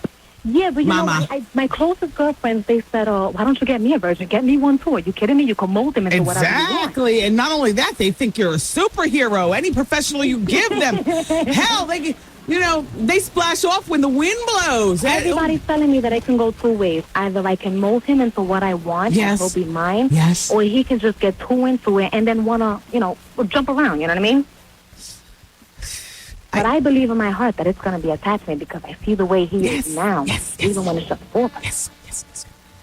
I got to tell you, when I was 26-year-old, I would want nothing to do with a virgin man.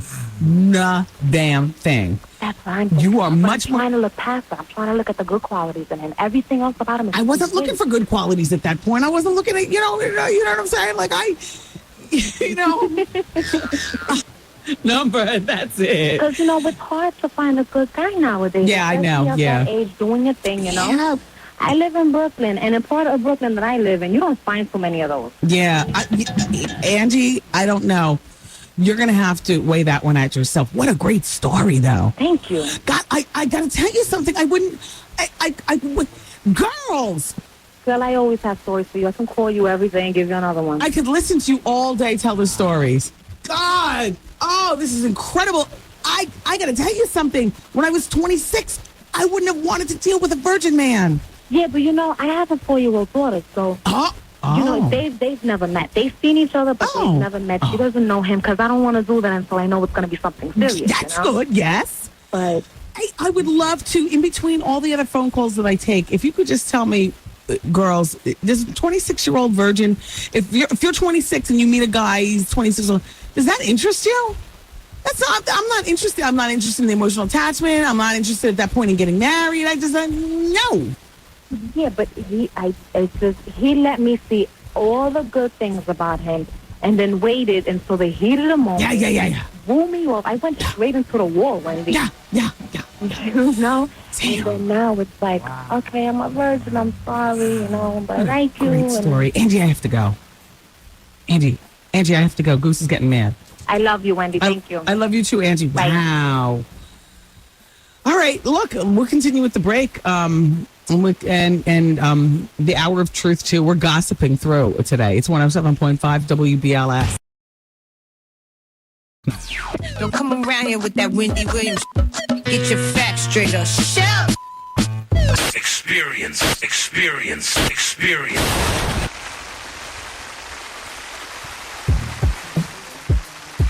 Yeah. Hey, everybody. It's the Wendy Williams Experience. All right, so let's see. About Busta Rhyme.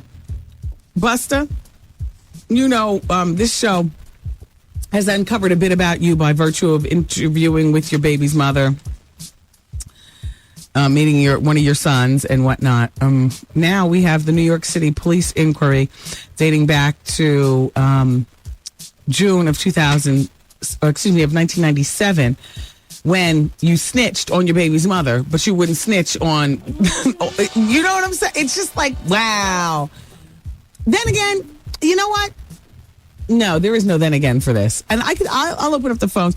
We're gonna have to clear the phone lines. Everybody on hold right now is calling regarding advice, and you all are just wearing me out. As soon as I get into a gossip roll, I go to the telephone and you pull me back in, you know, with the advice.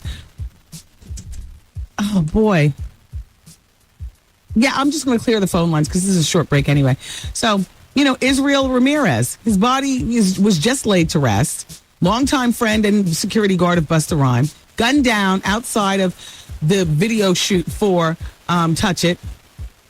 Police say the Busta witnessed the entire incident. Yet, despite pleas from the Ramirez family and police, Busta has refused to come forward and tell what he saw. So some people have speculated, according to MediaTakeout.com. By the way, I like you guys too. Some people have speculated that Busta's failure to speak to the police is reflective of an inner city culture that looks down on snitches. Point, very, very big point. But Busta didn't follow this no snitching thing back in 1997 when he snitched on the mother of one of his 5 kids. Joanne Wood. According to the police report, Busta hopped to it and filed this one. He said that she flew into a rage when she caught him with another woman. And she was so angry that she allegedly did damage to his car and his front door and ripped several dreadlocks out of his head. Busta was tight and called the cops, and not only did he give his baby's mother's first and last name, but a full physical description. He's crazy with the description. It's funny how, I mean, he says, well, first of all, this is Trevor Smith. Right, he's got his address. I'm sure he doesn't live there anymore. Yada, yada, yada. Says, complains that he was at his home with his new female friend, and his child's mother came to his home unannounced, let herself into his apartment with the extra set of keys. After discovering the other woman in his home, she pulled out locks of his hair, causing damage to, I can't read the police talk. But anyway, the damage to the vehicle totaled $2,000. His front door glass of his apartment and his vehicle were messed up. The dreadlocks, let me see. That's about all she did. Not that's about all, but I'm just saying, he will call the cops and snitch in a minute on this, but, the Ramirez family is still rocking and ringing and rocking, rocking and ringing and rocking. Yeah. Aretha Franklin says, shut up. You can put that where back there. I am very at peace with the size of my waist. Thank you. Would you like to hear the quote? Okay. For a long time, I suffered so much trying to be what other people expected me to be and look like. And believe me, it was so painful. To control myself was a big challenge. It was downright painful, to tell you the truth. So the Queen of Soul is talking about her years of yo-yo dieting, only to be miserable. The quote continues. I slowly realized that being unhappy, starving myself was too much. And I decided to get back to life and eat what made me feel good. And realized that people came to hear me sing, not to pretend to be something that I wasn't. I hear that, Aretha. Exactly. So in the meantime, don't forget LL Cool J's new CDs in stores on March 21st. The Todd Smith CD, March 21st. And also on March 3rd, he's taping his special for Oxygen, but you're not going to be able to see it until March 18th on the Oxygen channel. March 18th.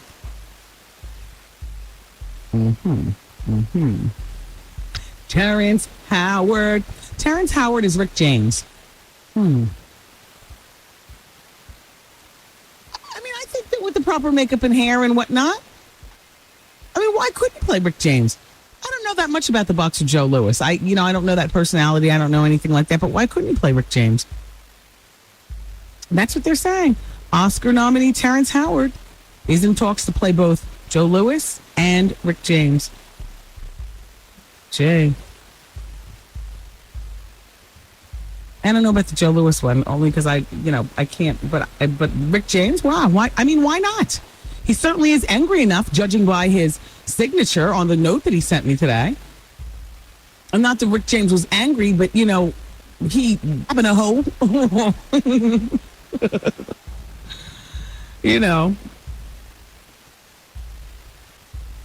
No, crazy that, on the big screen, whether Terrence plays or whatever. I would love to see that. King T.I.'s new CD is about to come out. I like him. I met him once at a party. He's a fan of the show. I think what makes me really like T.I. a lot is that he's with Tiny from Escape. And I really like her. I like all those girls from Escape. But I really like Tiny. And I like the way they're holding each other down. Like she doesn't have to want for anything. They have a child together, And she's older than him, but she's got that youthful swagger. And I just like them together. So I think T.I., the reason why I like you so much is because I dig your chick. Not in a how you doing way. Just in, I dig her. So I can't wait for his new CD. It's called King. It'll be in stores March 28th. And then he's got that movie ATL premiering March 31st. I heard he's crazy in that movie. I heard T.I.'s a real actor. I heard T.I. is he's really acting. He's not T.I. pretending to be. So shout out to the King T.I. Good luck in all your endeavors and hold our girl down. I like you all. All right, everybody, keep it where you got it. We got one more hour. Wendy, man. This show is crazy. Just make sure it stays broadcast right here because it's crazy. Everybody I know loves it, even my mother. The Wendy Williams Experience. Yo, did you catch this flashback? One day I was in Poochie and I had a package with me. This is back when I was offending. And like sometimes, like if you participate and it's really like the good, straight off the, you know, just scraped right off the brick. You know what I'm saying? If it's like really good, it's almost like gasoline, you know, going up and you feel sick. So I'm in Poochie and I'd gone into the dressing room to try stuff on, but not really try stuff on because dressing rooms used to be my notorious, you know, dip in and dip out spot shopping. And I got sick. I couldn't even think to say, where's the bathroom? And so I was sitting in a chair and I just, like this, and look, this was years ago. Please don't hold it against me. I didn't know what I was doing. I was getting hot. And the radiator to heat the store was behind. And it was all in the radiator. And I tried my best to get myself together. And I could see the fumes starting to come up. And the vomit started to cook on the radiator at the Poochie. And I just had to get out of there as quick as possible. Got him. This it right here. Miss a day, miss a whole lot. Coming through your speakers, boy. It's Wendy, man.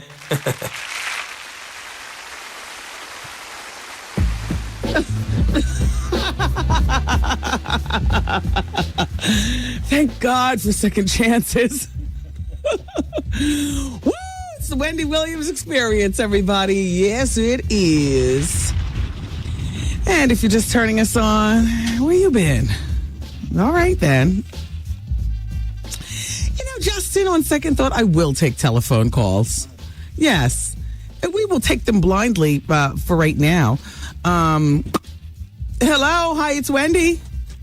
Welcome to the show. Okay, well, now we'll hang up. Hello. Hi, it's Wendy. Welcome to the show.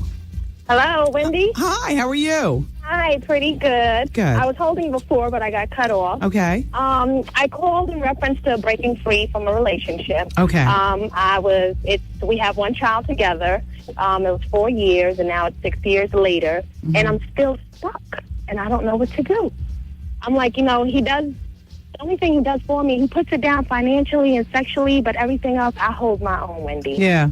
And I just don't know what to do in reference to just leaving it alone because deep down I know he's no good for me. So financially and sexually, but emotionally he's just bad for you? What do you guys know? Emotionally, mentally, nothing. Okay. We have like nothing in common to talk about. Did you have anything? How old were you when you met? How old are you? I'm 30 now. Yeah, and you met him how long ago? 6 years now. Yeah. So, you know, you grew, and unfortunately you grew apart as opposed to growing together and making you closer. But that's the whole thing. It's like I just don't know how to step away from it. Like, you know, he'll call and we'll do our thing on the side. Like, we were together for 4 long years, and in the last 2 years we've just been kind of in and out sexually. And it's like, okay, how do I just get away from that? And I tried to date, and I went out there and I started dating, but I find the same thing. Wait a minute. And it's frustrating. Can I ask you something? Are we talking about your husband? No. Your jump off. We have a son together, and we just ended up 4 years we were together, and then the last 2 years of the relationship, we just, you know, we broke up and everything. He did his cheating and stepping out. I was faithful. You already said he's good financially, so then that's all you need. You just need him to keep sending the checks, and you just end it. I don't understand. But that's the whole thing. It's like he does that, and he'll get me whatever I want. I don't even have to ask for anything, and he'll just like buy things anyway. Well, you don't have to get a second job. I just want to get away from him completely, though. I just want to start something new, and it's so hard. I can't do it. Well, but it'd be easier if you were able to buy your own extra things by getting a second job. Like financially, you got to make some. Well, financially, I can. Like, I buy my own things. There he you just go. buys things, I think, out of guilt. Like, when he knows he's wrong, he'll, like, go buy a leather jacket or jewelry or whatever. But how? And I don't ask for it because I can hold my own. I don't need him financially at all. He does take care of our son, but it's just, I want to get away from just him, but I just don't know how. Just tell him that this relationship is not working out the way it is. What we need to do is just be the best co-parents we possibly can. The sexual part of this ends, absolutely is over. The romance, the sex, it's done. Just tell him. Okay. I mean, you're 30. Just tell him. Because I did, and we still do our thing, so it's my fault. Too, No. I'm not going to be innocent in this. It's all your fault.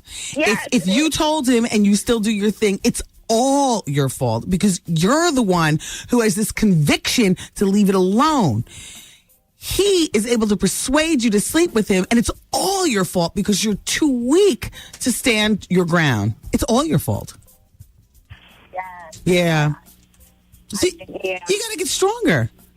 Yeah. Yeah. You're absolutely right. Yeah. I mean, because he can push all he wants, but you don't have to sleep with him.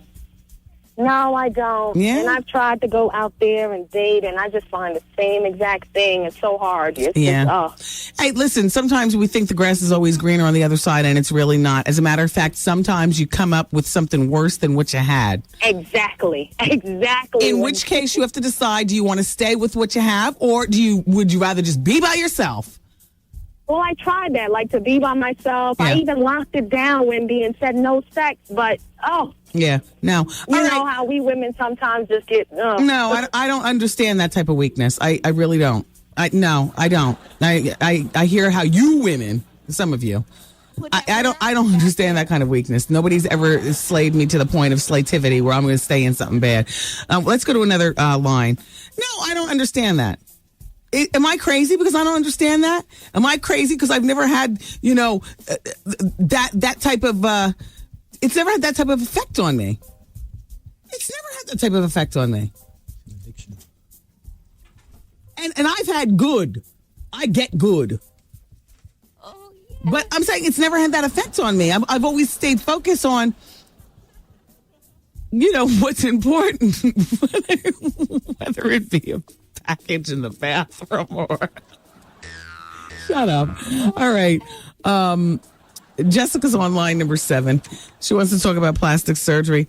There's a woman in Spain that had a 15-pound baby. Can you believe it? She's 40 years old. She lives in Madrid. A 15-pound... She's 38 years old. It's the largest baby in Madrid in 40 years. She had gestational diabetes and everything. And you know what? That causes women to give larger than usual baby births. That's what they say. So... she has a daughter who was delivered at 10 pounds, 2 ounces. Now she's got this baby who's delivered at 15 pounds. The father's name is Juan Carlos, and he said that with another woman, he had a daughter with the baby weighed 17 pounds. They told me it's genetic, he says. The baby's 22 inches long. 15 pounds and 22 inches long. Wow. Our son was 22 inches long. But I think he's 9 pounds. 9 pounds. I always thought big people have big babies. Like, I expected to have a 15-pound baby. Only because you buy into the math. Big is going to get big. They didn't tell me that big is a delayed reaction. Because now at 5, he's 100 pounds. That's big. Hello, hi. How are you? Jessica? Yes, hello, hi. Hi, Jessica. I have a question. Mm-hmm. I'm a faithful listener to your show, and I hear people call up asking questions about plastic surgery. Mm-hmm. And I hear that you always say that you should, do your consultation and, speak to the doctor and everything. Mm-hmm. And I want to do that. My question is, I don't speak to the doctor. Like, what type of questions should I ask the doctor when I go there? I'm interested in getting breast implants. Breast implants. So, so you would want to, first of all, there is no stupid question to ask a doctor when you are paying a doctor thousands of dollars and you're going under anesthesia. There is no stupid question. Mm-hmm. Well, pretend I'm the doctor. What do you want to know? Well, because there's different types of procedures. There's and I've done the research on the internet. There's getting it done under the crease, getting it through the areola, getting it done through the underarm. There's a new procedure called the tubo. So you want to ask him about all those procedures and how how they look, how they feel. How old are you? I'm 29. 29, exactly. All the questions will come to you. You will know what questions to ask. And what I recommend people do, anytime they're going to any doctor and they have questions, just in case you happen to forget things, write them down on a card. There's nothing wrong with pulling out notes. I do it all the time. Okay. Yeah. And do you have like an estimate, like an amount of doctors that I should see? And do you know, like, if I find the one, will I just know? Because I heard you say that you went to a couple of doctors, and when you met the one, you just knew that this was the one that was going to do the procedure for you. Yeah. Well, first of all, being a black woman, the first thing I check for any doctor or any person is racism. I'm checking that immediately. Are you treating me like a splabo coming in to see you? Are you treating me with manners and courtesy service and whatnot? And also your girls at the front desk, and they generally are women at the front desks of most of the doctors I've been to. Another thing that I like to see is, where did you go to school? You're board certified, blah, blah, blah, the usual things that you like to check up on a doctor with. And you also should go online and do your research. Just don't take his word for it. I also enjoy using doctors who are so highly thought of that they actually hold office in particular hospitals, like Dr. Memeniscus, the head of plastic surgery at Roxborough Hospital, or, like my foot doctor, head of, I enjoy not just doctors, but doctors. Wow. Super. Like my Dr. Janine, who's my dermatologist, and she gives me my Botox. She teaches Botox. She's been on The View. Like she's Dr. Janine. They're like superheroes to me. They're like the super doctors. Yes. In the field. Yeah. So, I can't sit ad nauseum and talk with you about, what to ask a doctor. You'll know when you meet the right one and how many consultations you should go on, as many as you need before you find your dude or dudette. Okay. For me, I like to recommend that people go plan 5 or 6.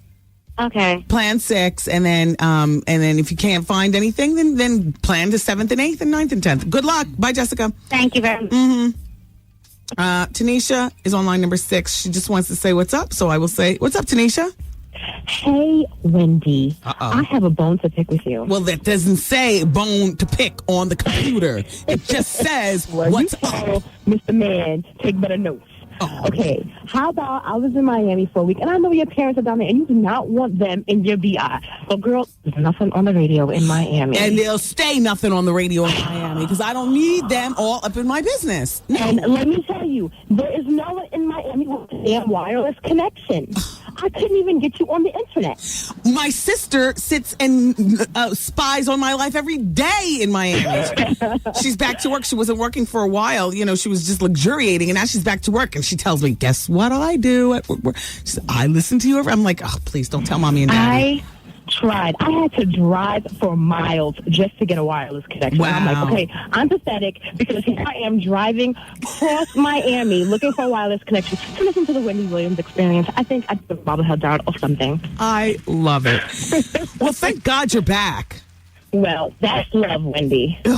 Then I love you too, Tanisha. Thank you, darling. I love you for enjoy your day. No advice. Go ahead with your day. Bye. Thank you. Bye. I love you for struggling to listen. Alex is 23. He just wants to say hi. Line number 5.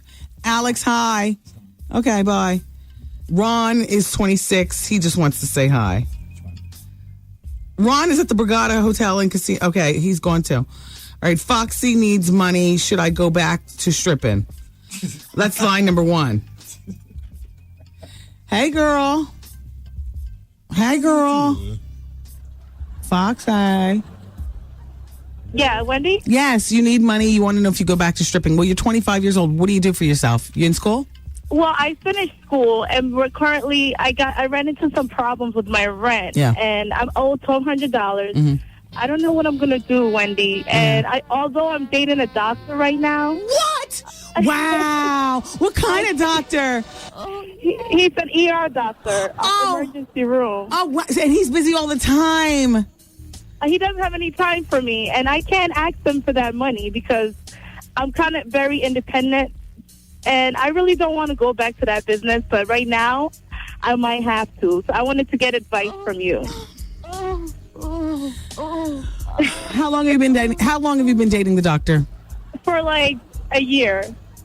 A year is enough time to ask him if you can borrow $1,200. But what you have to do, I understand you're independent, but you want to know what? You will be able to accomplish 2 things in this borrow-ation. Number 1, you will be able to pay your rent. Okay? And save your dignity and not go on the pole. And number two, because you are a woman who's independent and you are of your conviction, you're going to pay that money back fast. And that is going to make him look at you like, wow, she is not just great in bed and not just great to talk to, but she is a woman of her word. She knows damn well I told her already, and we've been together for a little over a year. She didn't have to pay me that money back. She paid me that money back in 3 months. I think I want to marry this woman. And then you'll be Mrs. Doctor. You'll get the best seats at restaurants. The world will be your oyster. You'll be married to a doctor, darling. Okay, Wendy. Thank you. Wait, can I talk to you behind the scenes? Can I ask you something? Yeah. Is Foxy a fake name for the radio? Yeah, it is. Oh, you know me. If I told you my name, you would know who this is. That's why I want to talk to you behind the scenes. And you would be so disappointed. Oh, God. Please don't let this be an ex-intern. Oh, Lord. I'll be right back. I'll tell you everything that happens to me. Wendy, man. Now, my question is about the Kegel. Why is it every time I try to do them, I have an orgasm? Is that normal? I don't know, but it must be pleasurable. The Wendy Williams Experience.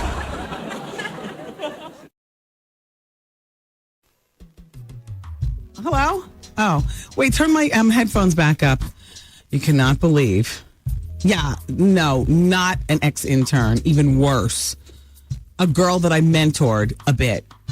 Like I met her and I just mentored her just through like conversation and stuff like that when she was in high school.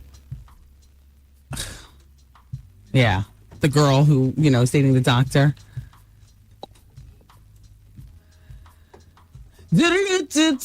Turn this up. Yeah. Don't you love this little song? Yeah. I never change the radio station when this song is on. I still like this song a lot.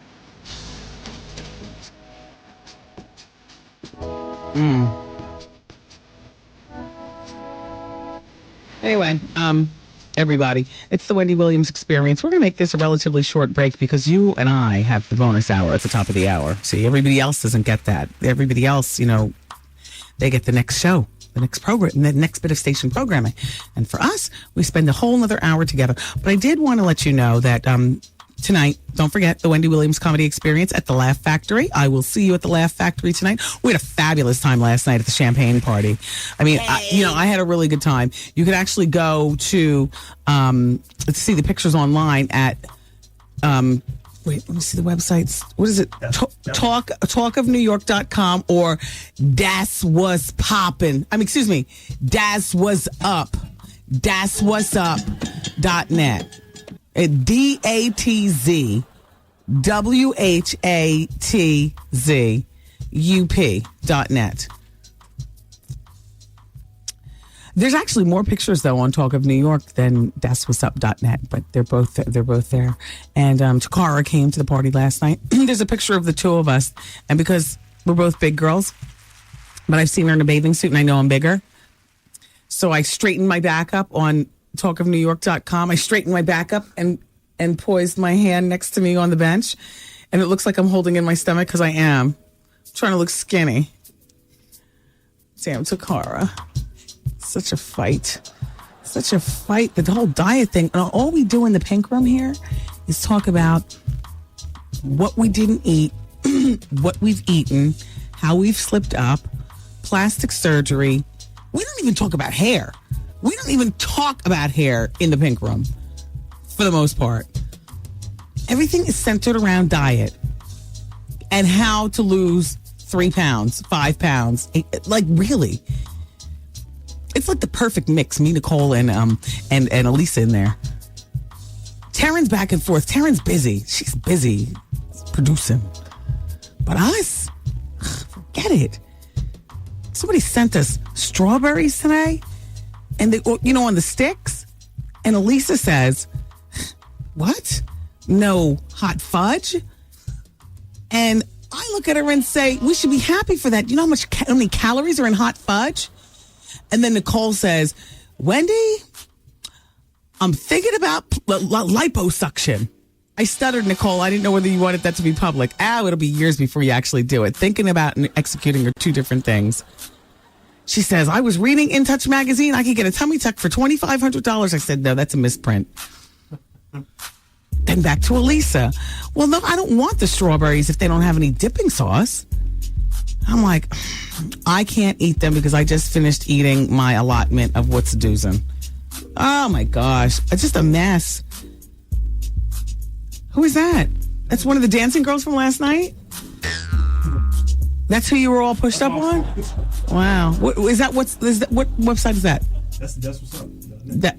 That's what's up.net. They had these sexy girls in cages shaking it and doing it. That was when I was saying that she told me she's from Sweden. Trev Hollywood was all pushed up on anything that would move. And jealous because I was talking to Takara. Well, I tried to drop your name in the conversation. She said she loves you. She said, yeah, wow, I love him. I said, well, he's here.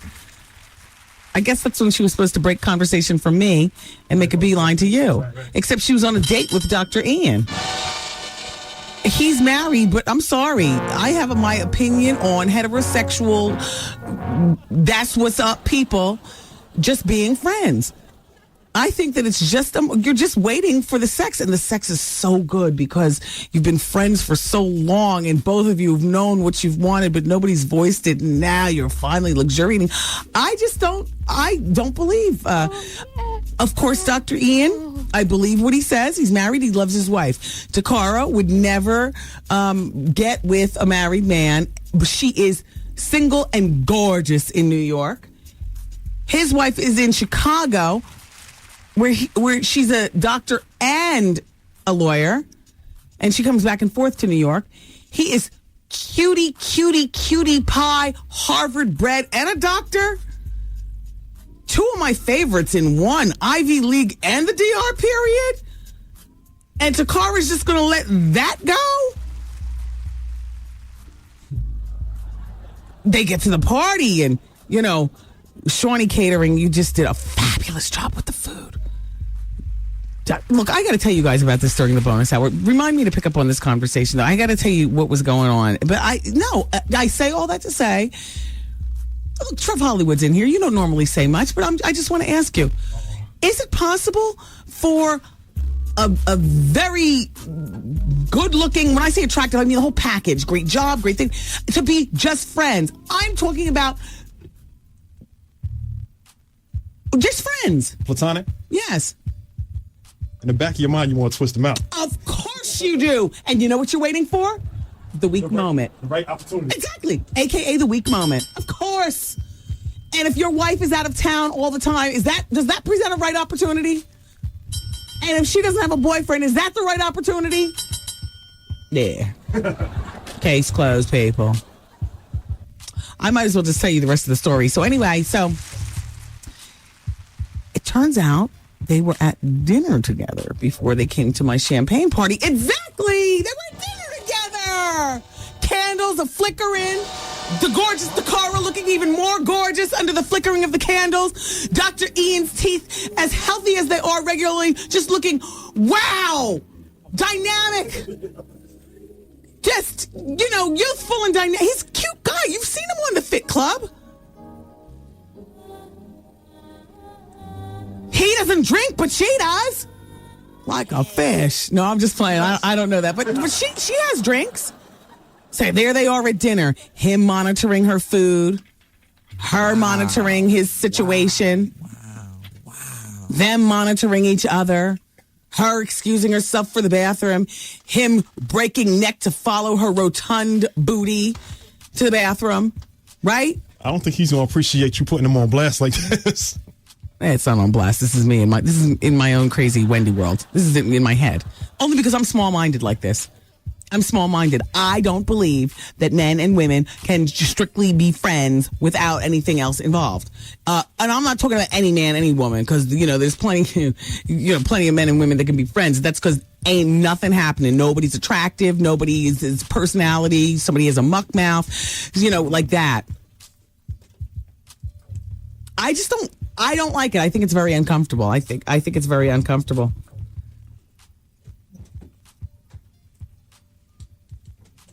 And it doesn't come from being insecure. It comes from experiencing that. Oh, we're just friends. Next thing you know. You know what I mean?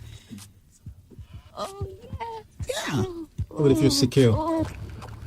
If you're both secure. You better be making some money. Now, the back of your mind, you want to twist them out. Yeah, exactly. In the back of your that's what I'm saying, Goose. Exactly. In the back of your mind, you want to twist out. Other than that, you have no reason to be together. Why am I chilling with you? Why exactly? Why are you at my house? Right. Why are you at my house? As attractive as you are, you could be out dating somebody. Why are you over here? Because you need help with the internet. Trevor, every time I need help, you're always here for me. It's so great. Why are you always around? See? Exactly. Trevor's with me. If you're really great friends with somebody and they haven't, that's either because you are painfully hooked up, like they see it's not going to happen, not a chance, but you keep that friend around because the second the relationship doesn't work out, you got your go-to person. What's the point in being friends with the opposite sex if you're not going to have sex? I mean, exactly. Exactly. I could be friends with you if you're gay, and it's going to be painfully gay. It can't be one of those ambiguous, like Kyle Barker from, Living Single. You know what I'm saying? Because I might get a weak moment, and we might end up in bed. You're so ambiguous. You're going to be Queenie like just Jack. Or you've got to be ugly like the Thing. And even then, I can find beauty in a personality. Oh, hell, you just can't be friends. A beautiful personality trumps good looks to some people any day. To me, I can get off on a personality. So, therefore you could look like the Thing, but damn it. If you want, we can talk about this on the bonus hour, personally speaking. You show me a man and a woman who are friends, I'll show you two people just waiting for the right moment. And most likely it's her being naive, thinking that they can be friends, and him just waiting for the right moment. Shout out to Dwayne in White Plains. We were just friends in college, remember? Oh, what? I had to fight him. That's where I learned my Dwayne in White Plains. We went to college together. Oh. We never had sex, but I had to fight him. He turned on me like a wild dog. I learned my lesson way back then. So we're not meant to be. If we're not having sex, we don't need to be here together. All right. Let's take the break. The bonus hour is coming up at the top of the hour, though, on the Wendy Williams Experience here at BLS. Hi, everyone. Wendy Williams here for LA Weight Loss. The best thing about LA Weight Loss is that I can eat with my family. I make my son a peanut butter and jelly sandwich, and I eat one myself. Yes, 2 slices of wheat bread, oat bread, or rye bread. Personally speaking, I do like rye bread and peanut butter and jelly. A tablespoon of reduced fat peanut butter and a tablespoon of whole fruit jelly or jam. Is that real food or what? Doesn't even sound like a weight loss program. And my son doesn't even know Mommy wants to lose weight. He just thinks I'm beautiful and is glad that I'm enjoying a peanut butter and jelly sandwich with him. I love you, LA Weight Loss. Thank you for allowing me to enjoy family time centered around food. I love to eat. I love to lose weight. I love what you've done for me. 1-800-448-TRIM. Get in touch with LA Weight Loss. See what they can do for you. They've got one-on-one weight loss counselors and everything. 1-800-448-TRIM. Enter to win Stephanie Cohen's Frightening to Fabulous Living Room Makeover. Log on to WBLS.com and vote for this week's winner, who is going to qualify for $50,000 worth of living room makeoverage. What's up, everybody? Wendy Williams and Mary J. Blige. What more can I say? I mean, we got a lot accomplished on the show today. We talked about Lauryn Hill and what she's going through. Something crazy as usual. We talked about Busta Rhymes. We talked about Joel Santana and Beyonce and Val Young and that whole thing and the celebrity auction and Tomcat and Nick and Jessica and Jen and Vince and the baby and Nicole and Keith. And if you missed any of it, oh well, miss a day, miss a lot. Wait around for the best of. By then you'll already know. I'm not taking any vacation anytime soon. All right, let's go to line number 7. I understand Jeremy's there. Jeremy? He's gone. New caller. Great. Keisha is on line number 5. Keisha? Yeah. Hi, Keisha. It's Wendy. Hi, Wendy. How are you? I'm doing fine. I had a... Things happen and people part ways, but we wish him well. Oh, wonderful. I'm so sad to hear that, but I love the show, Wendy. I've been listening to you for many years. Well, thank you very much, Keisha. Bye-bye. I even boycotted the Sloppy station when you were gone. Oh, wow. Then you're in one of the pictures that I have on my wall in the office. Wow. I have a picture of the picket. Really? Wow, Keisha.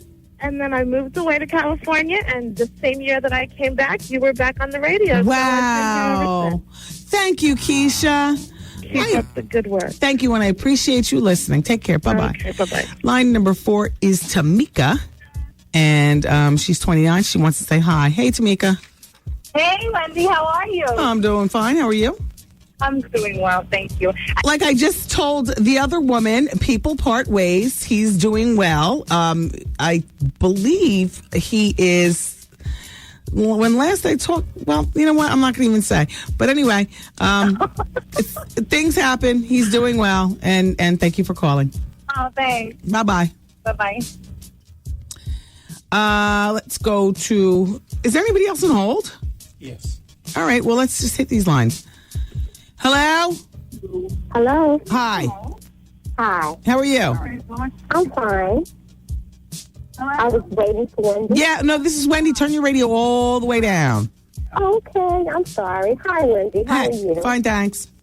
I'm a listener for a long time. Mm-hmm. I know your husband inadvertently, your husband's friend is my husband's cousin, but whatever. I've just been a big fan. And I just wanted to comment on that young lady who called in and said she couldn't leave her man because whatever, he was good in bed, he was good with money. Wendy, you have to, I know how your temperament is, but sometimes, Wendy, you got to give him a little bit more patience and understand that it's just not her time, maybe. And where to leave him, you mean? Huh? You mean not her time to leave him?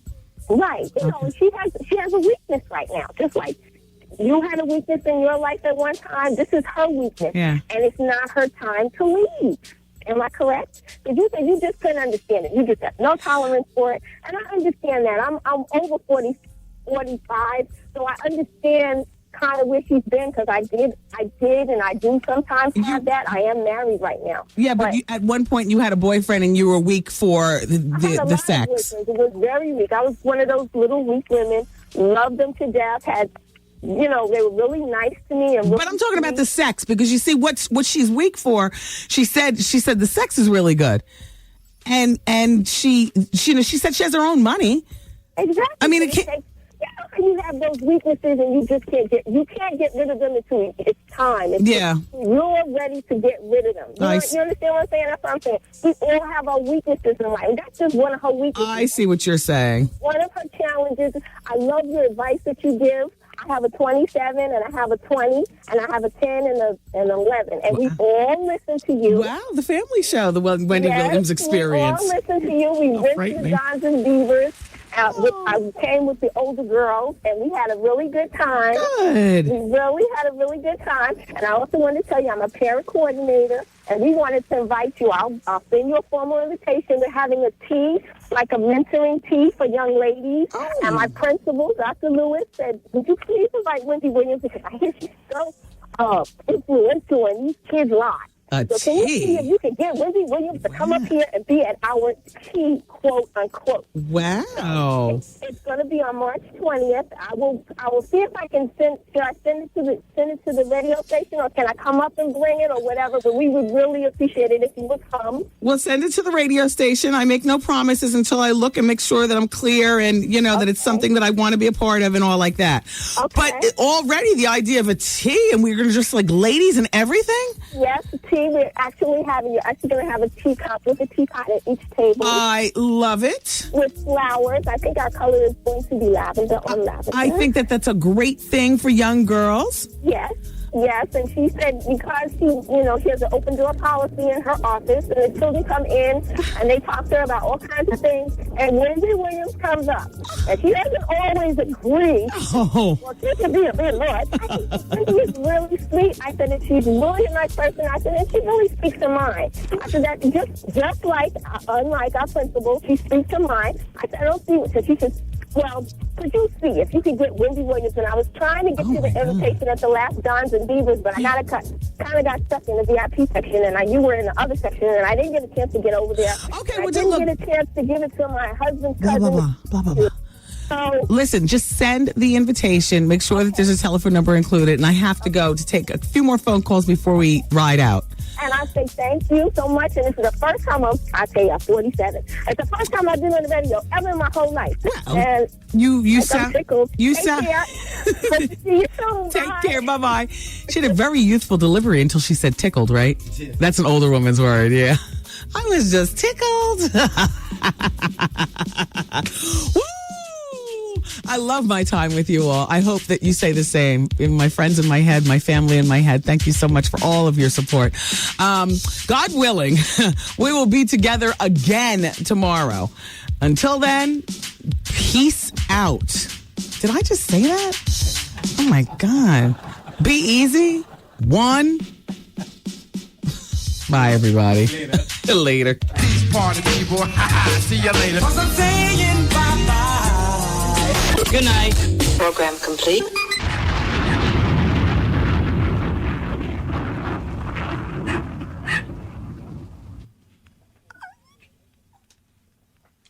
He's coming here on the show tomorrow? He's supposed to be, but he wants to confirm with you, like calling you on your cell phone. You hate that. Tyler Perry, can you take his number and I can call him afterwards? It's not that I don't mind Tyler Perry having my telephone number or anything like that. It's just that that's like weird. Like that's weird. Next thing we're going to start doing is accepting questions from guests and things like that. Like, I want to have Tyler on the show. He's been on the show before. I support what he does. I think that it's phenomenal that he played all those characters and used his own house and kept all the money and, like, he's just doing it. But what does he want to talk to me about on my cell phone? Wendy, you can't ask me this. Wendy, are you going to ask me that? I'm going to ask you it all, Tyler, and you have the right to say yes or no. Or I don't want to talk about this. Let's sway it in another direction. You are a charming, witty man. I am a reasonably intelligent woman. There are other things that I can talk to anybody about besides are they or are they not dating Tyler or Tyra Banks or a woman. You understand? Mm-hmm. I agree. We have plenty of conversation. I tried to intercept that. I'm like, why? Just tell him to call me. He can ask me whatever it is. He can ask me. I'll be in there after the bonus hour. I kill time in the office between the bonus hour and the Laugh Factory. He's on the same list as Spike Lee, for goodness sakes. And Spike Lee, you too. We have so much to talk about. It has been years since you and I have sat down. I'm a mother now. I'm concerned about the gates around my community. And I, Spike Lee, happen to believe that a lot of the things that you say are worth a second listen to. And adult conversation. Oh, Tyler. Spike. People, welcome to my experience. And the bonus hour is coming up next on 107.5 WBLS. I don't want to do it to him. I like him, and he was just on the show yesterday. And this is his new song, Ray J. And Ananda Lewis is in the video. But Ray J, it's 6 o'clock. It's time for the bonus hour. All right, I'll give him a great plug about his album. His album's called Radiation. It's in stores now. This is the new single. The video premiered today on BET. He came in the show yesterday, gave a great interview, and that's Ray J, all grown up. He's also on One-on-One with his sister Brandy. All right, Rage, I got to do you in. Go ahead, Goose. Let him have it. 107.5 WBLS, New York. You're in a privileged position to learn a thing or two. Keep your mouth shut and your eyes open. Wendy Williams. Yeah, this is Ghostface. What up, what up? Holla at your boys, Jay-Z. Hey, yo, this is Busta Rhymes. The Wendy Williams Experience. Since you've been listening this far, we're going to throw in a little bonus hour. You ready? How long is this bonus hour gonna last? I'm getting addicted. No, let me tell you. I love this extra hour. Everything is organic here on the bonus hour. Yeah, baby. Hey, yo, check this out. It's Wendy, man. Here it is. It's the bonus hour on the Wendy Williams Experience. 107.5 WBLS, New York. Hey. Welcome to the bonus hour, everyone. There's a woman who called during advice hour, and it was just found out that her 15-year-old niece is expecting twins. The 15-year-old niece already has a 1-year-old, and having babies early is not, something that this family does. Babies, as teens. Her mother had her when, she was 30.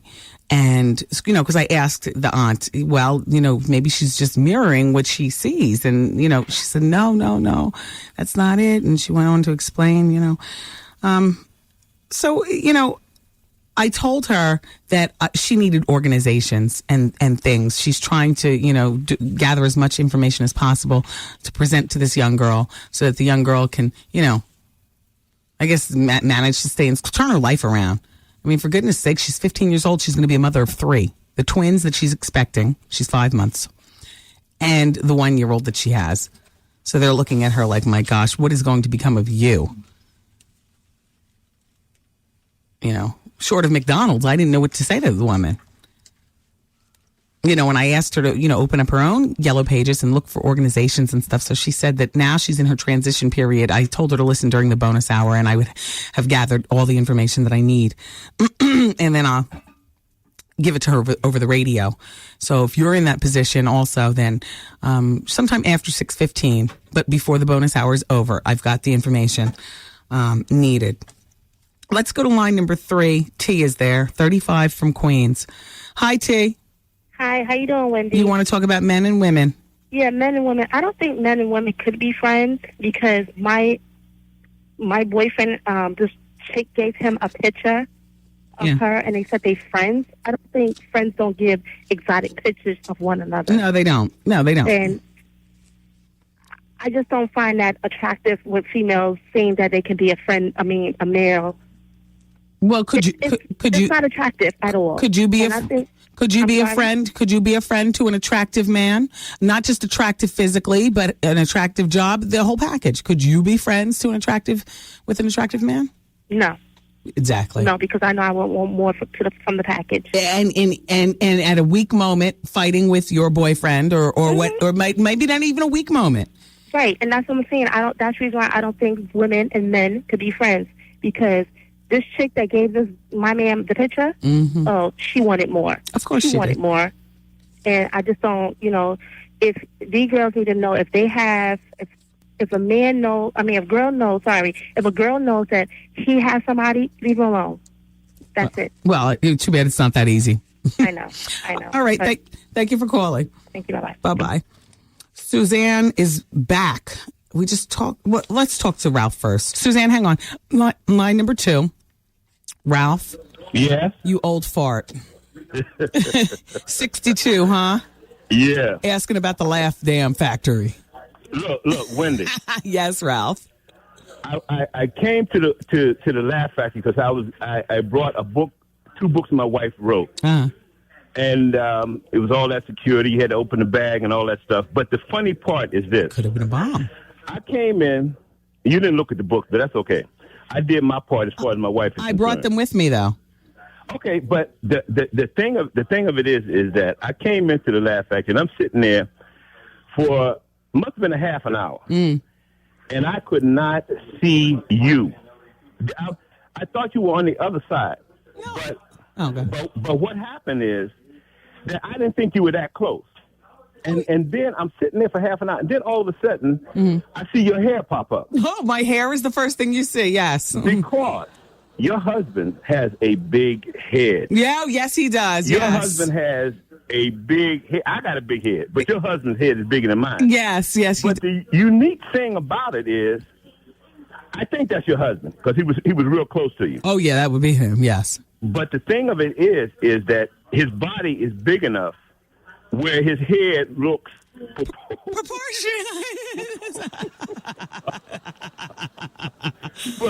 know what you mean. His head looks proportional because, I mean, the reason why I know his head was big because you got all of that big hair. Yes. You understand what I'm saying? Yes.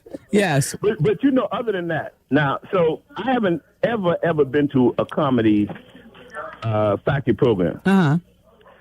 But this guy, Capone. Yes. Is professionally, he's one of the funniest men that I have ever seen. Talk about it. He is really fun. And then there's this Haitian guy. Yes, and that would be Will Spence. I don't know what the guy's name, but he did a little thing that night. It killed me. Yes. I tell you, these two guys, I was so pleasantly surprised. I don't think I've laughed that hard in my life. Fabulous. Capone is funny. Yes. You know, I mean, any program or whatever this guy does, he's going to be big time. Yes. Because he was able to, the whole night, I mean, every time he came up there, it was just, he could do these different languages and things like this here. The man was truly funny. Yes. Now, I tell anybody that might listen, it costs like $20 plus 2 drinks, and you can get by under $30 to go see the show. Okay. And I would tell even like old people, like I'm 62. Yes. I enjoyed the hell out of that experience. The Laugh Factory. And it was good. I think that there's going to be other things that I might follow you on. Yeah. Well, just to see you. Well, thank you. Now, how did I do? You know, I only go on stage one time. Well, you know, the thing that I saw is this. You have it. You know what I mean? As far as I'm concerned. I mean, you have it. Thank you, Ralph. I mean, I know a lot of people, Oprah and all those people, but basically you have it because your basic premise, you always talk, no matter what anybody says, I got a husband, I got a child, I got grandparents and stuff like this here, and the only thing that makes this life worthwhile if you got somebody to share your success with. Yeah. And basically that's what you are. Plus, you're just good. You're an expert. But you know what I say to myself? You didn't look fat at all. What? And the thing of it is you took it and lift your hand up and I could see your stomach. Oh. And you didn't look fat at all. I was saying to myself, Wendy need to put on some doggone weight. Oh, wow. You know, because I saw you at the Y, and you were heavier. Oh, yes, okay. That's right. And then I saw you on that stage, and this is like maybe 3 weeks ago. Yes. You look good to me. Thank you. The you. thing about it is, like I'm like James Brown. I like to glide. I like some cushion when I ride. So you would just look like you're getting a little thin. Oh, you thought I was a little bony. That's the look I'm going for. Yeah, well, that's what you were looking. I said she's getting a little too thin for me. Mission accomplished. But the thing of it is that, you know, it's just your personality. It's just what's inside of you that what I follow. And I'm a strict church-going person. But deep down, you're one of the best. I'm telling you. I like you better than Oprah. But anyway, I just wanted to tell you that. Well, thank you, Ralph. Yes, and you have a good evening. You also, Ralph. Bye. Bye-bye. Yeah, you know what he's talking about? We were at the Y, WBLS was, and this was, and I know when he's talking about, that was before LA weight loss also, you know? So that was the before, I was at the Y, and then now he says I'm too thin. That's what I'm going for. I forgot to ask him one more thing, then that is, did I look like a lollipop head? You know, that look in Hollywood that everybody tries to get, where your head is bigger than your body, that's the look I want. He's very observant. He's very observant. I'll have to watch throwing my hands up like that, though. He said, you looked at my stomach. For a church-going guy. Yeah, for a church-going guy, you were doing a lot of looking, Ralphie. Hey, the Laugh Factory is going on tonight, though. Don't forget, everybody, doors open up at 8 o'clock, and the comedy starts at 9. And my fabulous Capone is my fabulous host every Wednesday night. He also happens to be coming with us to Puerto Rico, where I will be having the Wendy Williams Comedy Experience featuring Capone and also Drew Frazier. And Will Spence is very funny. Will and I are working on the Wendy Williams Experience Gong Show. Will does the treatments and whatnot, and he gets all excited. He shows me the treatments. I'm like, good. Yeah. Yeah. Shout out to you, Will. Shout out to you, Ralphie. Thank you. I want to still be kicking it like that when I'm 62. You know, going out, enjoying life, laughter. I don't want to be such a fart that I, turn my nose up to a show like this. You know what I mean? Like, Kathy's on line number 1. She's 24. She wants to talk about men and women being friends. Hi, Kathy. Hello? How are you? It's Wendy. Hi, Wendy. Hey. Hi. I was calling for 2 things. Number 1, to find out about the Kegel. And the second thing was, I disagree with you that men and women can't be friends. I figured you would. She's 24. You say? My husband disagrees. Well, with me. He agrees with you, disagrees with me. Yes, put him on the telephone. I don't want to talk to you. Hold on. Yeah. Hello? Yeah, I am so dead set in my ways about this particular issue, I can't even talk to Kathy. Me and you both. I want to talk to you. Okay. You understand? How old are you? I'm 38. See? Goose? What was I saying behind the scenes? Right? Right. There's a certain amount of maturity that a person has to go through before they realize that it just can't happen. And I was saying it on age. Taryn was saying, well. I'm like, yeah, Taryn, yes, you're 25. You don't understand. They don't understand. Exactly. They don't understand at all. Exactly. I'm a man. In the back of a man's mind, we don't want to be friends. We want to be there. When it falls down, we're going to be there to pick it up. Hell yeah. And I'm a grown-ass woman, and I'm right here telling you exactly. Well, I try to school my wife, but, she tries to... Yeah. But can you do me a favor, Wendy? What is the Kegel? Well, the Kegel is... Well, now you need to put Kathy back on the phone because, yeah, you don't have one of those. Hello? Yeah, so this is what you do. You tighten up like you're trying to pull him into you. Tighten up. Go ahead. Let's do it together. Tighten up like you're trying to pull him in and squeeze the life out of his anaconda. Go. That's the Kegel. Oh, we do that all the time. No, not we. You mean you do it all the time. Well, I do that all the time. Exactly. And you know what it does? It tightens the walls of your vagina. Oh, yes. Yes. Do you feel it? Yes. Now, if you can do like 3 reps of 50 and hold them at 5 seconds apiece, I'll tell you that gyro will be snapping in no time. Sounds good. Yeah. Sounds good. Come on, let's do it together. Hold 2, 3, 4, 5, 6, 7, and release 2, 3, 4, 5, 6, 7, and a hold 2, 3, 4. Hold it. All right, let's see if we can hold it for the remainder of let's see if we can hold it for 2 minutes together. All the women listening. For 2 minutes? And okay, go. And I'm going to hang up with you, okay, Kath? All right. But keep holding. Wendy. Okay, bye-bye. Bye-bye. Yeah.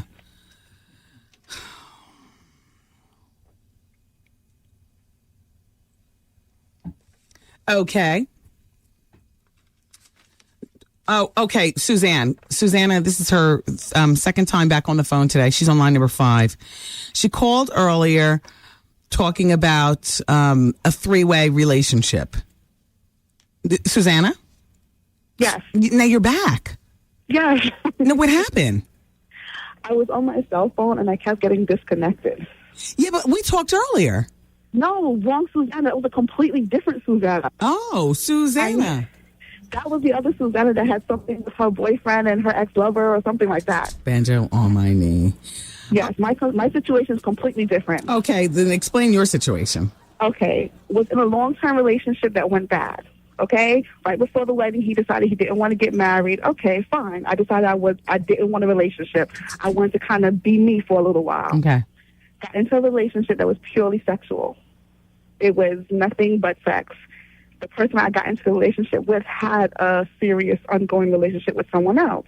Okay, this person found out about me. She found out about you? Yes, okay. She found out about me. Of course, all HE hockey sticks raised. Right. She told him he had to let me go. Right. So he told me he made a choice that we would still see each other undercover. He would just have to keep his distance for a little while because our relationship became more intensified. Okay. What do you mean intensified? Other than the sex, you started to fall Other for than him. the sex, exactly. From both of us, when you're seeing someone constantly, you know how men always say, oh, there's things that they can do with you that they can't do with their women. Right. That old saga of mine. Okay, fine. But my mind was not there. My mind was just into not having a serious relationship. It felt fun just to be free for once. Okay. Later on, time progressed. she decided that she wanted to give her man something that she couldn't. There were different sexual things that we like to do that she found out about. I guess he told her that she doesn't like to do. Mm-hmm. So she told him she was okay with him having a third person. Wow. As long as she knew everything about it. Mm-hmm. She wanted to meet the person.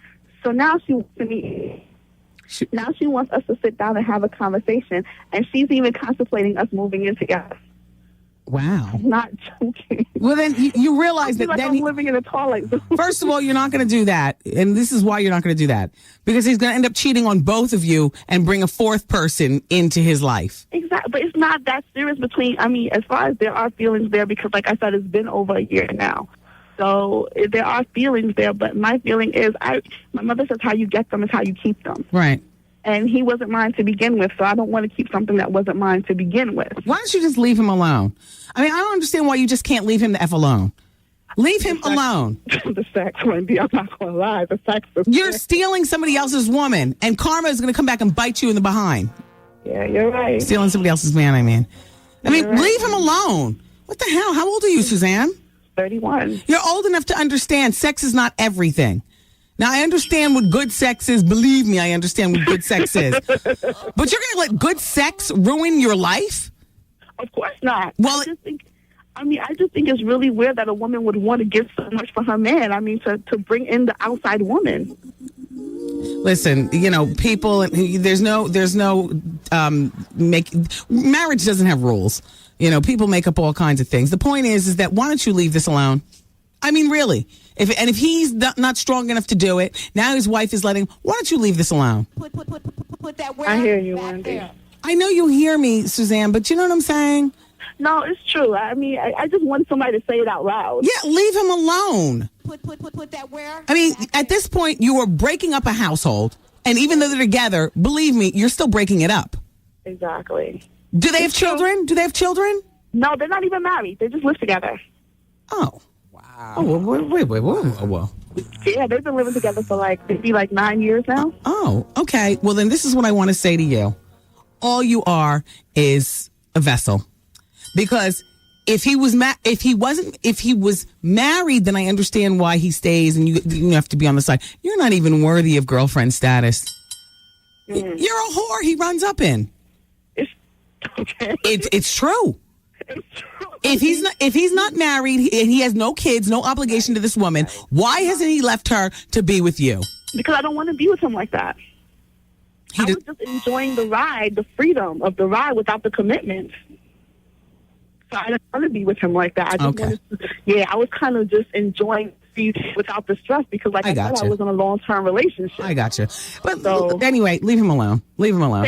And by the way, you look great. Your face is small, but it's not like that Star Jones small. Yeah. So, where it looks like somebody popped your head on top of your body. Oh, I got more weight to lose that because I want that look. So as you're losing the weight, your face is still looking good, and that's a plus. Thank you. That's because I didn't get gastric bypassed.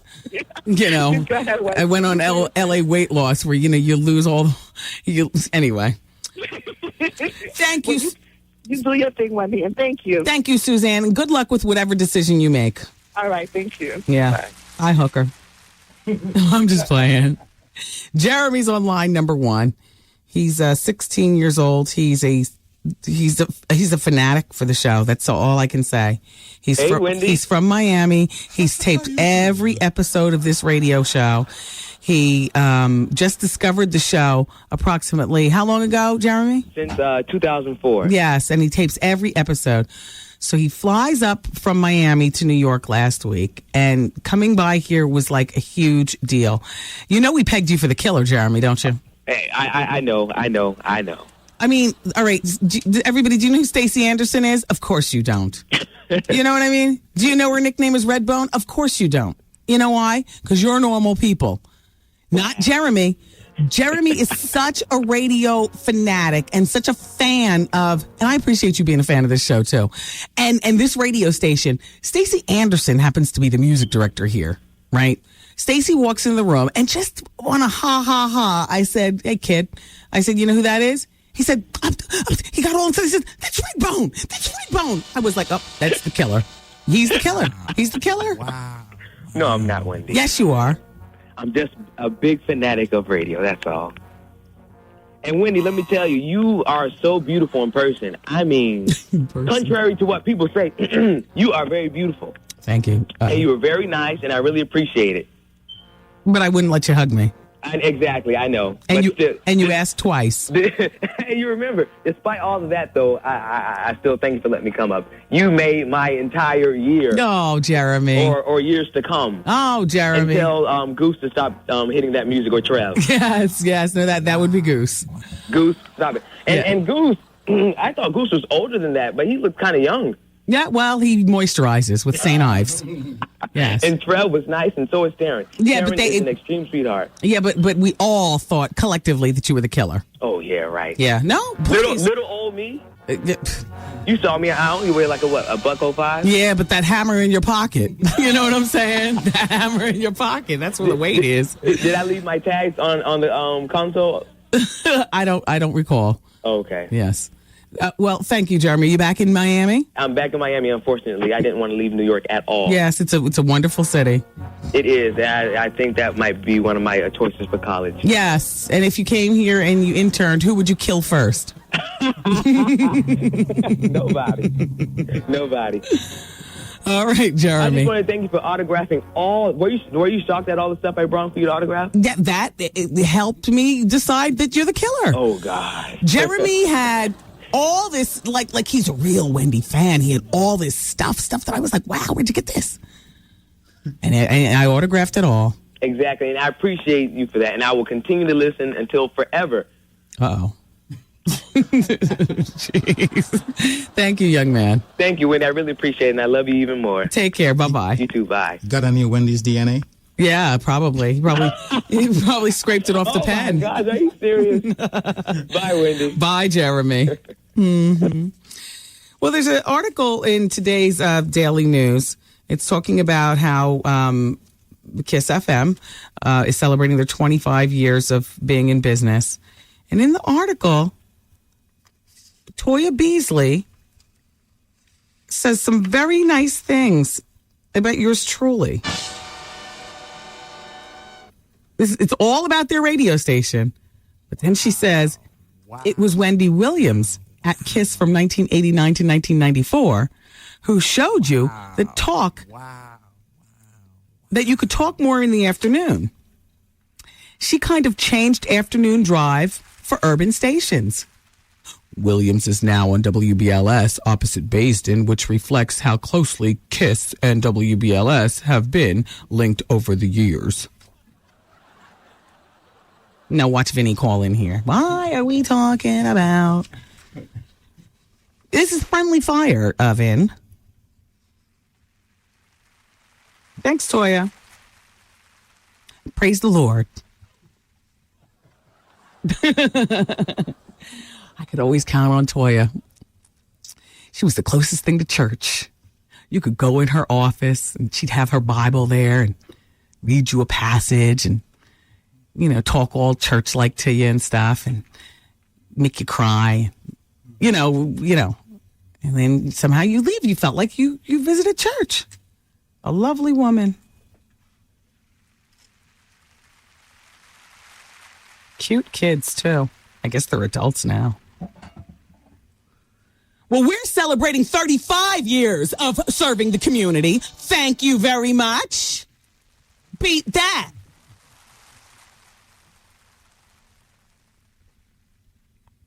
And we got Redbone.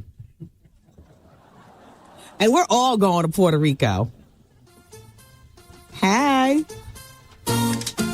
It's probably time for me to give that information that I promised to give that woman. Hey. Uh-oh, there's a racial situation on line number 2. Racial situation on line number 2. Tiffany? Yes.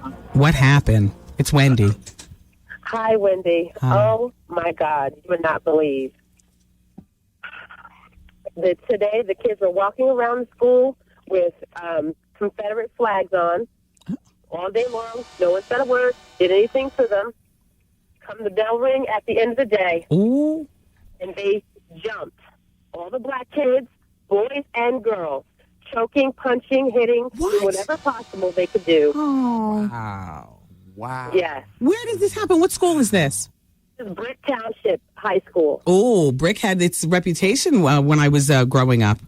Yes, they do, and they still do. And this is the second time that a member of my family has been, had racial issues with Bricktown school system. And I'm at the point where something has to be done. Wow. So this is all going to be on the UPN 9 News tonight.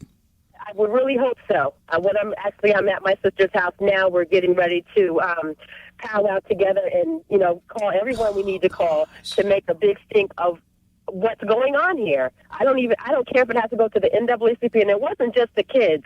It was the principal, the vice principal, you name it. Wow. What were they doing? What were they doing? The principal and the vice principal? I don't understand. The vice principal was upset at my niece because my sister told her to stay at the school and she was going to come pick her up, not to leave outside the school. Right. Principal grabs her up because she's still in the school, grabs her up, gets in her face, screaming and hollering at her, telling her to get out of the school. And she says to him, my mother told me to stay here. Wow. Now, the logical thing would be, if you know all this stuff to jump up, why would you make the kids go outside for it to become an even bigger riot? Right. So, it makes no sense. So, what was the deal with these Confederate flags? It looked like a lot of the white kids had planned on wearing them that particular day? Like it was orchestrated. Wow. And there's no way that the principal didn't know what was going on.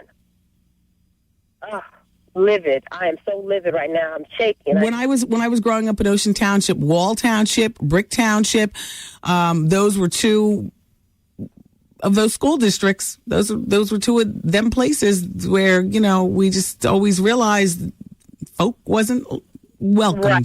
They're not welcome. Wow. Do you think that it's time that we shed some light on Bricktown, New Jersey? I think it's time. Why don't you, at the very least, call on my cable? It's Channel 12, the New Jersey News. Right. I'm going to call them. Call them. Get Brenda Blackman involved at the UPN 9 News. Yes. Hell, call Help Me Howard over at the Channel 11. Hi, Howard. I don't know you, but I like your segment. You know what I mean? Exactly. This is the job for Megan Vega. Yes. Giovanna Deerpick. Everything possible. Everything possible. I got in contact with the pastor at my church, and we're going to make some things happen. My goodness. I've had enough. So the kids are all suspended, or that's the thing. They're suspended, not what do you call expelled. it? Expelled. Yeah. They're not expelled. Now, let them have been black kids. They would have been expelled on the spot. There would have been no question on whether or not they were going to be suspended for 10 days or not. They would expel them. Wow. They would have to go to summer school and then wait to graduate. Wowie wow. The same thing happened for them. Wowie wow. Well, thank you for calling, Tiffany. I would love to keep up with, how that all turns out for you all. Yes, I will. Ugh. Definitely keep you abreast of what's going on. Thank you. Take care. Thank you. Bye-bye. Wow. I mean, all those years ago when I was in schools and stuff like that, living in Ocean Township, Bricktown was one of those places. And it still is. My God, it's still one of those places. People are still doing that. By the way, back to the Gong Show. I forgot to tell you guys, we're doing a casting for the Gong Show, and we're still casting for models to go to Puerto Rico. We found some lovely girls. I've met quite a few of the girls, but hey, we're there from March 30th through April 2nd, so we need lots of ambiance by way of beautiful girls. And tomorrow night at the Laugh Factory. And you know what? As far as the Gong Show, singing and rapping is fine. But that is not what the Gong Show. The Gong Show with Chuck Barris was built on. Freakdom. Now, let me just give you an example. Give me a song. Give me a song to, no, that's going to get in the way of my beat. All right. All right. What song? What song? Just put a song on and I'll knock my head to it. All right, never mind. Look. Yeah, this is me knocking on my head. Okay? Those are my bracelets that you hear like a tambourine. Now look, I'm going to perfect it and then you're going to turn that down a bit.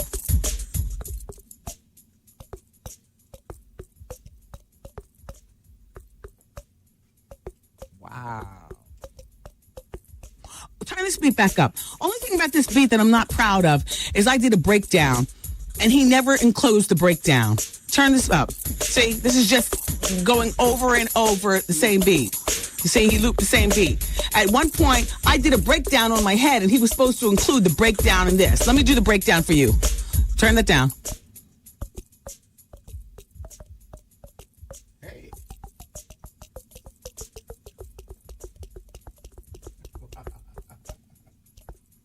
Did you hear the breakdown? The breakdown was like da da da da da da da da da da da da da da da da. That's gong show worthy. Now I got the freak. I know you have the freak. Enough with this. I want to be a platinum singer rapper. That is boring for a gong damn show. I knock my head. That's what I do. I can do a few other things also, but you know we're in mixed company. You know I could queef you the same beat, but that's you know. I would need something to lean on, and I'd have to move the microphone down, and, you know, I can queef you the Star Spangled Banner. They call me Queen Laquifa. Around the way. So now what is it that you do? See this right here? That's me, all day. Boom, ba, ba, ba, ba, boom, ba. I got a hollow head, and I've made use of it. Don't let me enter my own gong show and take away my own prize money, because I will. Hey. I just got a little support there from real, you know, breakbeat. There's a real breakbeat in there, too. But that's me, all day, knocking on my head. Those are my bracelets playing on the tambourine. That's my gong show entry right there. That's first prize. That's first prize worthy. Are you kidding me? Now all I need to do is get one of them Fantasia Barrino type singing girls and tap my beat. Oh, forget that. Forget Fantasia. Get you know some rapping, you know, Prodigy or something up there, and let me tap the beat on my head while he freestyles. We'd walk away with the gong show, and he'd get a contract. Little Miss Nana. Yeah. Don't let me get Little Miss Nana straight out of North to Bricks before she goes on European tour with Bow Wow. Oh yeah, she's going on European tour with Bow Wow. Yeah, it's heating up for her. I could tap on my head, my rapping friend could rap, and we'd win the gong show. That's all. So, and one more thing before we go into the break. I have that information regarding teens being pregnant and help. You know, here in New York City.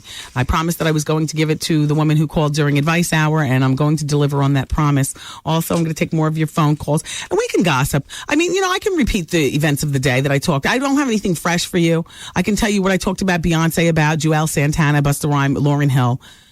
You know, I mean, we could talk about Tom and Katie, you know, if you'd like. We'll see how much time we have left, because it's already 34. I'm 4 minutes late going into the break. By the time we come out of the break, it's probably going to be 4 minutes left on the whole show. Damn. We need more time. It's the Wendy Williams Experience until 7 o'clock, but doggone it, in my head, I wish we were here until midnight. 107.5 WBLS. What's up? This is Dr. Ian Smith, and you're listening to the Bonus Hour on 107.5 WBLS. What's up? This is your girl Takara, and you're listening to the Bonus Hour on WBLS, where anything goes. See? There they are together again. You crazy kids. Oh boy, you know, why do you always have to throw a pin in something that I really believe in, like T.I. and Tiny? Just let me believe. I know he's a rapper. You know, I know she's scrappy like a Let me just read this to you. First, Wendy, let me just say, how you doing?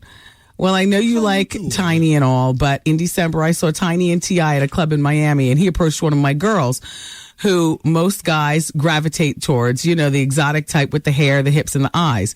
Well, he asked her if she was interested, and of course she refused or she got confused because Tiny was sitting right there.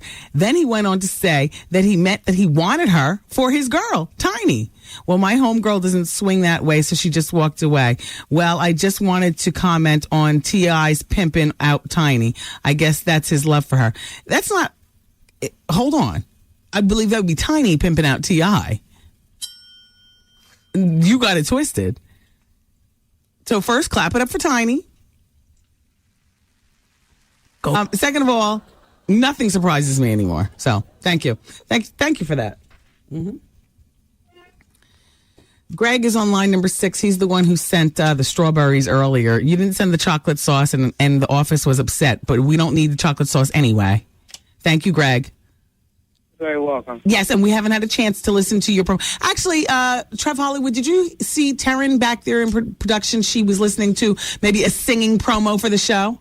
I saw it with a CD. Yeah, that's his. That's Greg. What's his name? Greg. No, it was a different name on the CD.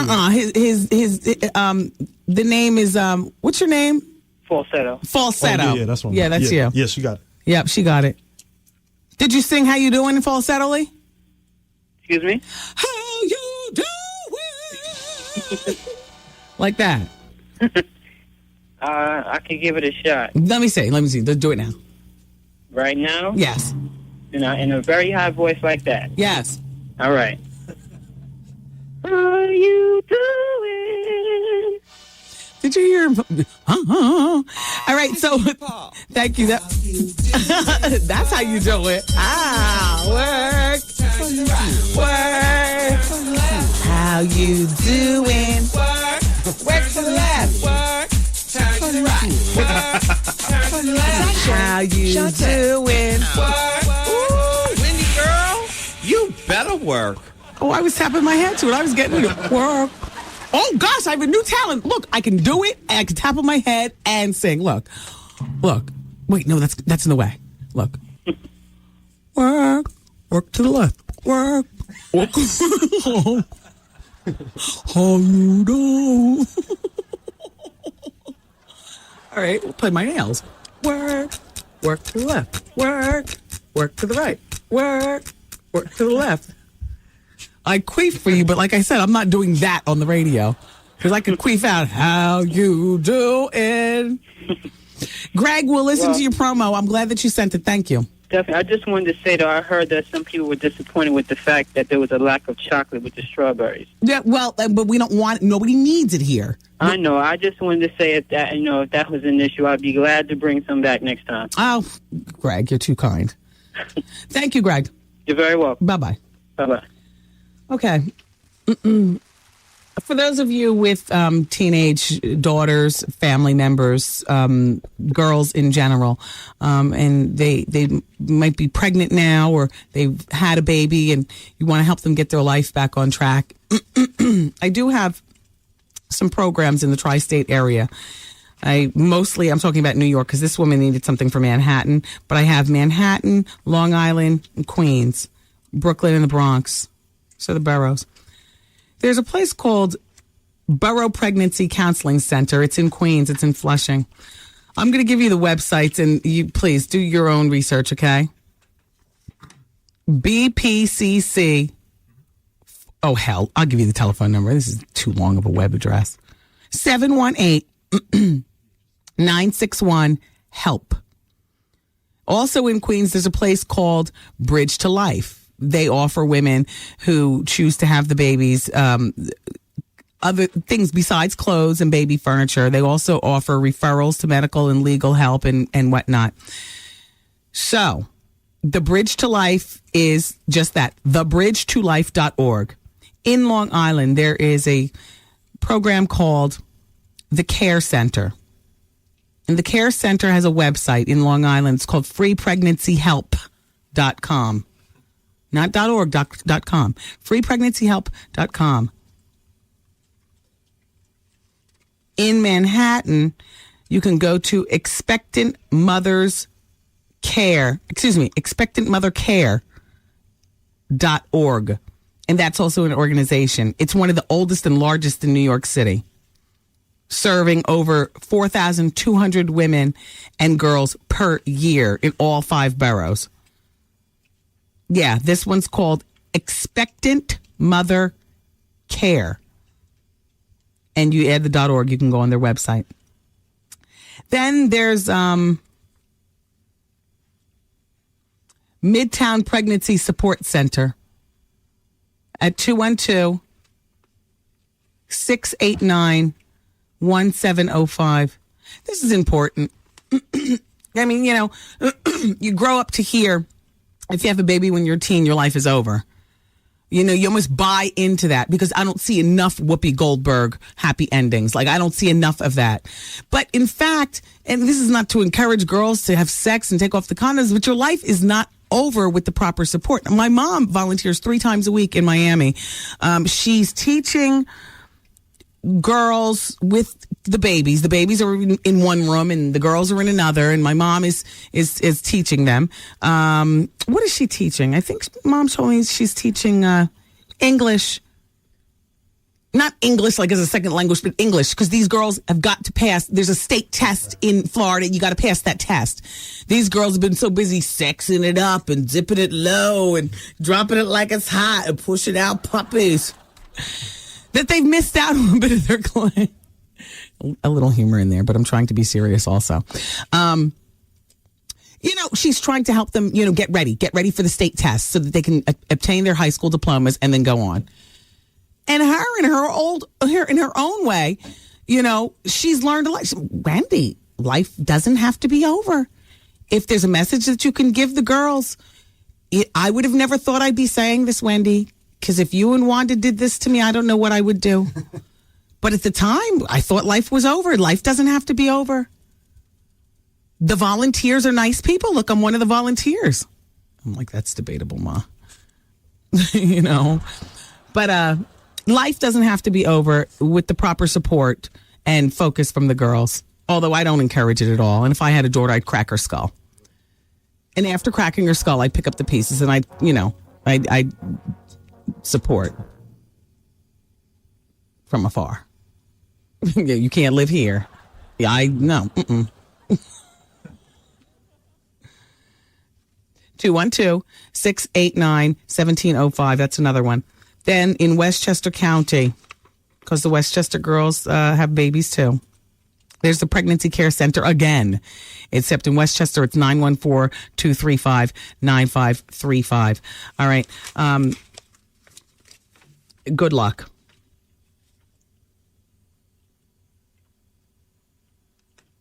Can't figure out a button for that one, can you?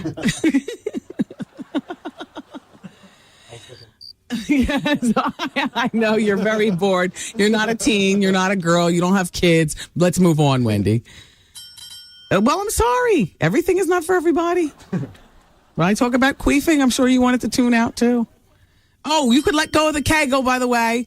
Wow. Wow. She's been holding all this time? You've been holding a long time. She called up behind the scenes. She says, look, here's the note. No, the note from Justin on the phone. Wendy, women are still holding on to the Kegel. Let go. I let go a long time ago. One laugh and I'm done. You know, that just releases it. Oh, boy. Okay. Attention, everybody. The rest of the show is for station sponsorship. I'm sorry. I'm glad to talk to you about LA weight loss. Thanks to LA weight loss, I don't look today like I did when I went to the Harlem Y with the radio station. That's what Ralph said. I've managed to achieve 6 new pounds lost. I'm losing 10 pounds for Puerto Rico. I lost 15 pounds almost 2 years ago on LA weight loss. Managed to keep that off and eat my way through. I'll be honest with you. Eat my way through. Sometimes I fall off the horse. I get right back on. My LA weight loss counselors are there for me, and they can be there for you.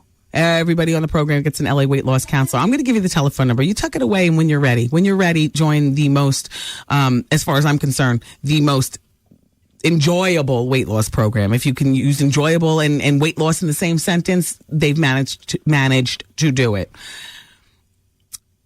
1-800-448-TRIM. It's 1-800-448-TRIM. That's LA weight loss. The 24-hour 24-hour moisture from St. Ives. That's a lotion. It moisturizes. It does exactly what the title says. 24-hour moisture. You put it on in the morning. You're not moisturizing all day long. Forget it. You lay it on your skin. It soaks up. It's not greasy. You can get dressed right away. It's not going to get on your clothing. It is affordable. It's available everywhere. It's St. Ives, man. 24-hour moisture. Use it today. You'll look youthful like Goose. Like young Jeremy said, I thought he was so much older. He's so young. He uses 24-hour moisture. I have a Dave Chappelle gift pack. Would you like to win? Yeah, sure. This is his block party prize pack featuring an iPod Shuffle. What is that iPod Shuffle? I took one of those from the prize closet and gave one to my niece and one to my nephew. I took them from the BLS prize closet. Oh, it's just an electronic device that, has songs in there that you could, shuffle around and around. They love it. They love it. I'm like the hero. Yeah. Are they worth $100? Well, I think the price just went down. It's $69. Well, I vic'd them about 6 months ago.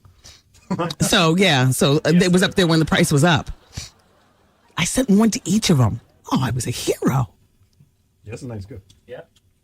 Plus, you get a subscription to emusic.com, a 3-month subscription to King Magazine, and then you qualify for the ultimate comedy weekend in Vegas for the Dave Chappelle, for the comedy festival featuring Dave Chappelle, Chris Rock, and others. Wow, this is huge. This is big. I start at 7 o'clock. I understand that, Vaughn. Damn you. 866-GET-WENDY. Call now to win. Vaughn starts at 7 o'clock, and I got to go back to the office to call Tyler Perry to see what is going on with him. What kind of bee does he have up his bum? Is he going to be here tomorrow or not? And then at 8 o'clock, the doors open up at the Laugh Factory, and 9 o'clock, the jokes start. I'll be sitting in the usual place. I sit to the right of the stage. I know my behind is flat. You don't have to fax me tomorrow. I don't use a rear view mirror. I'm wearing leggings, and I have the nerve to have my shirt tied up at my waist. As opposed to, a big long shirt, hanging over everything. I'm wearing it like I'm flaunting like Buffy the Body or something, and I know it's not like that. You know what? I guess you get to a certain point in life where, it is what it is. I can't change it. I can't do anything. I might as well learn to enjoy what I have today because it's only going to get worse. You know what I mean? That's why it's tied up. I ignore that back there. I ignore it. I'm tired of wearing jeans. I ignore it. I have on leggings. With the shirt tied at the waist. She has some nerve. Yes, she does. It's Wendy, man. I'll see you all tonight at the Laugh Factory. I'll be walking on stage, but I'll be backing off. So you can't look. Love you guys for listening. We'll talk tomorrow. Bye-bye. The Wendy Williams broadcast day has completed. Oh, man. And WBLS music starts next.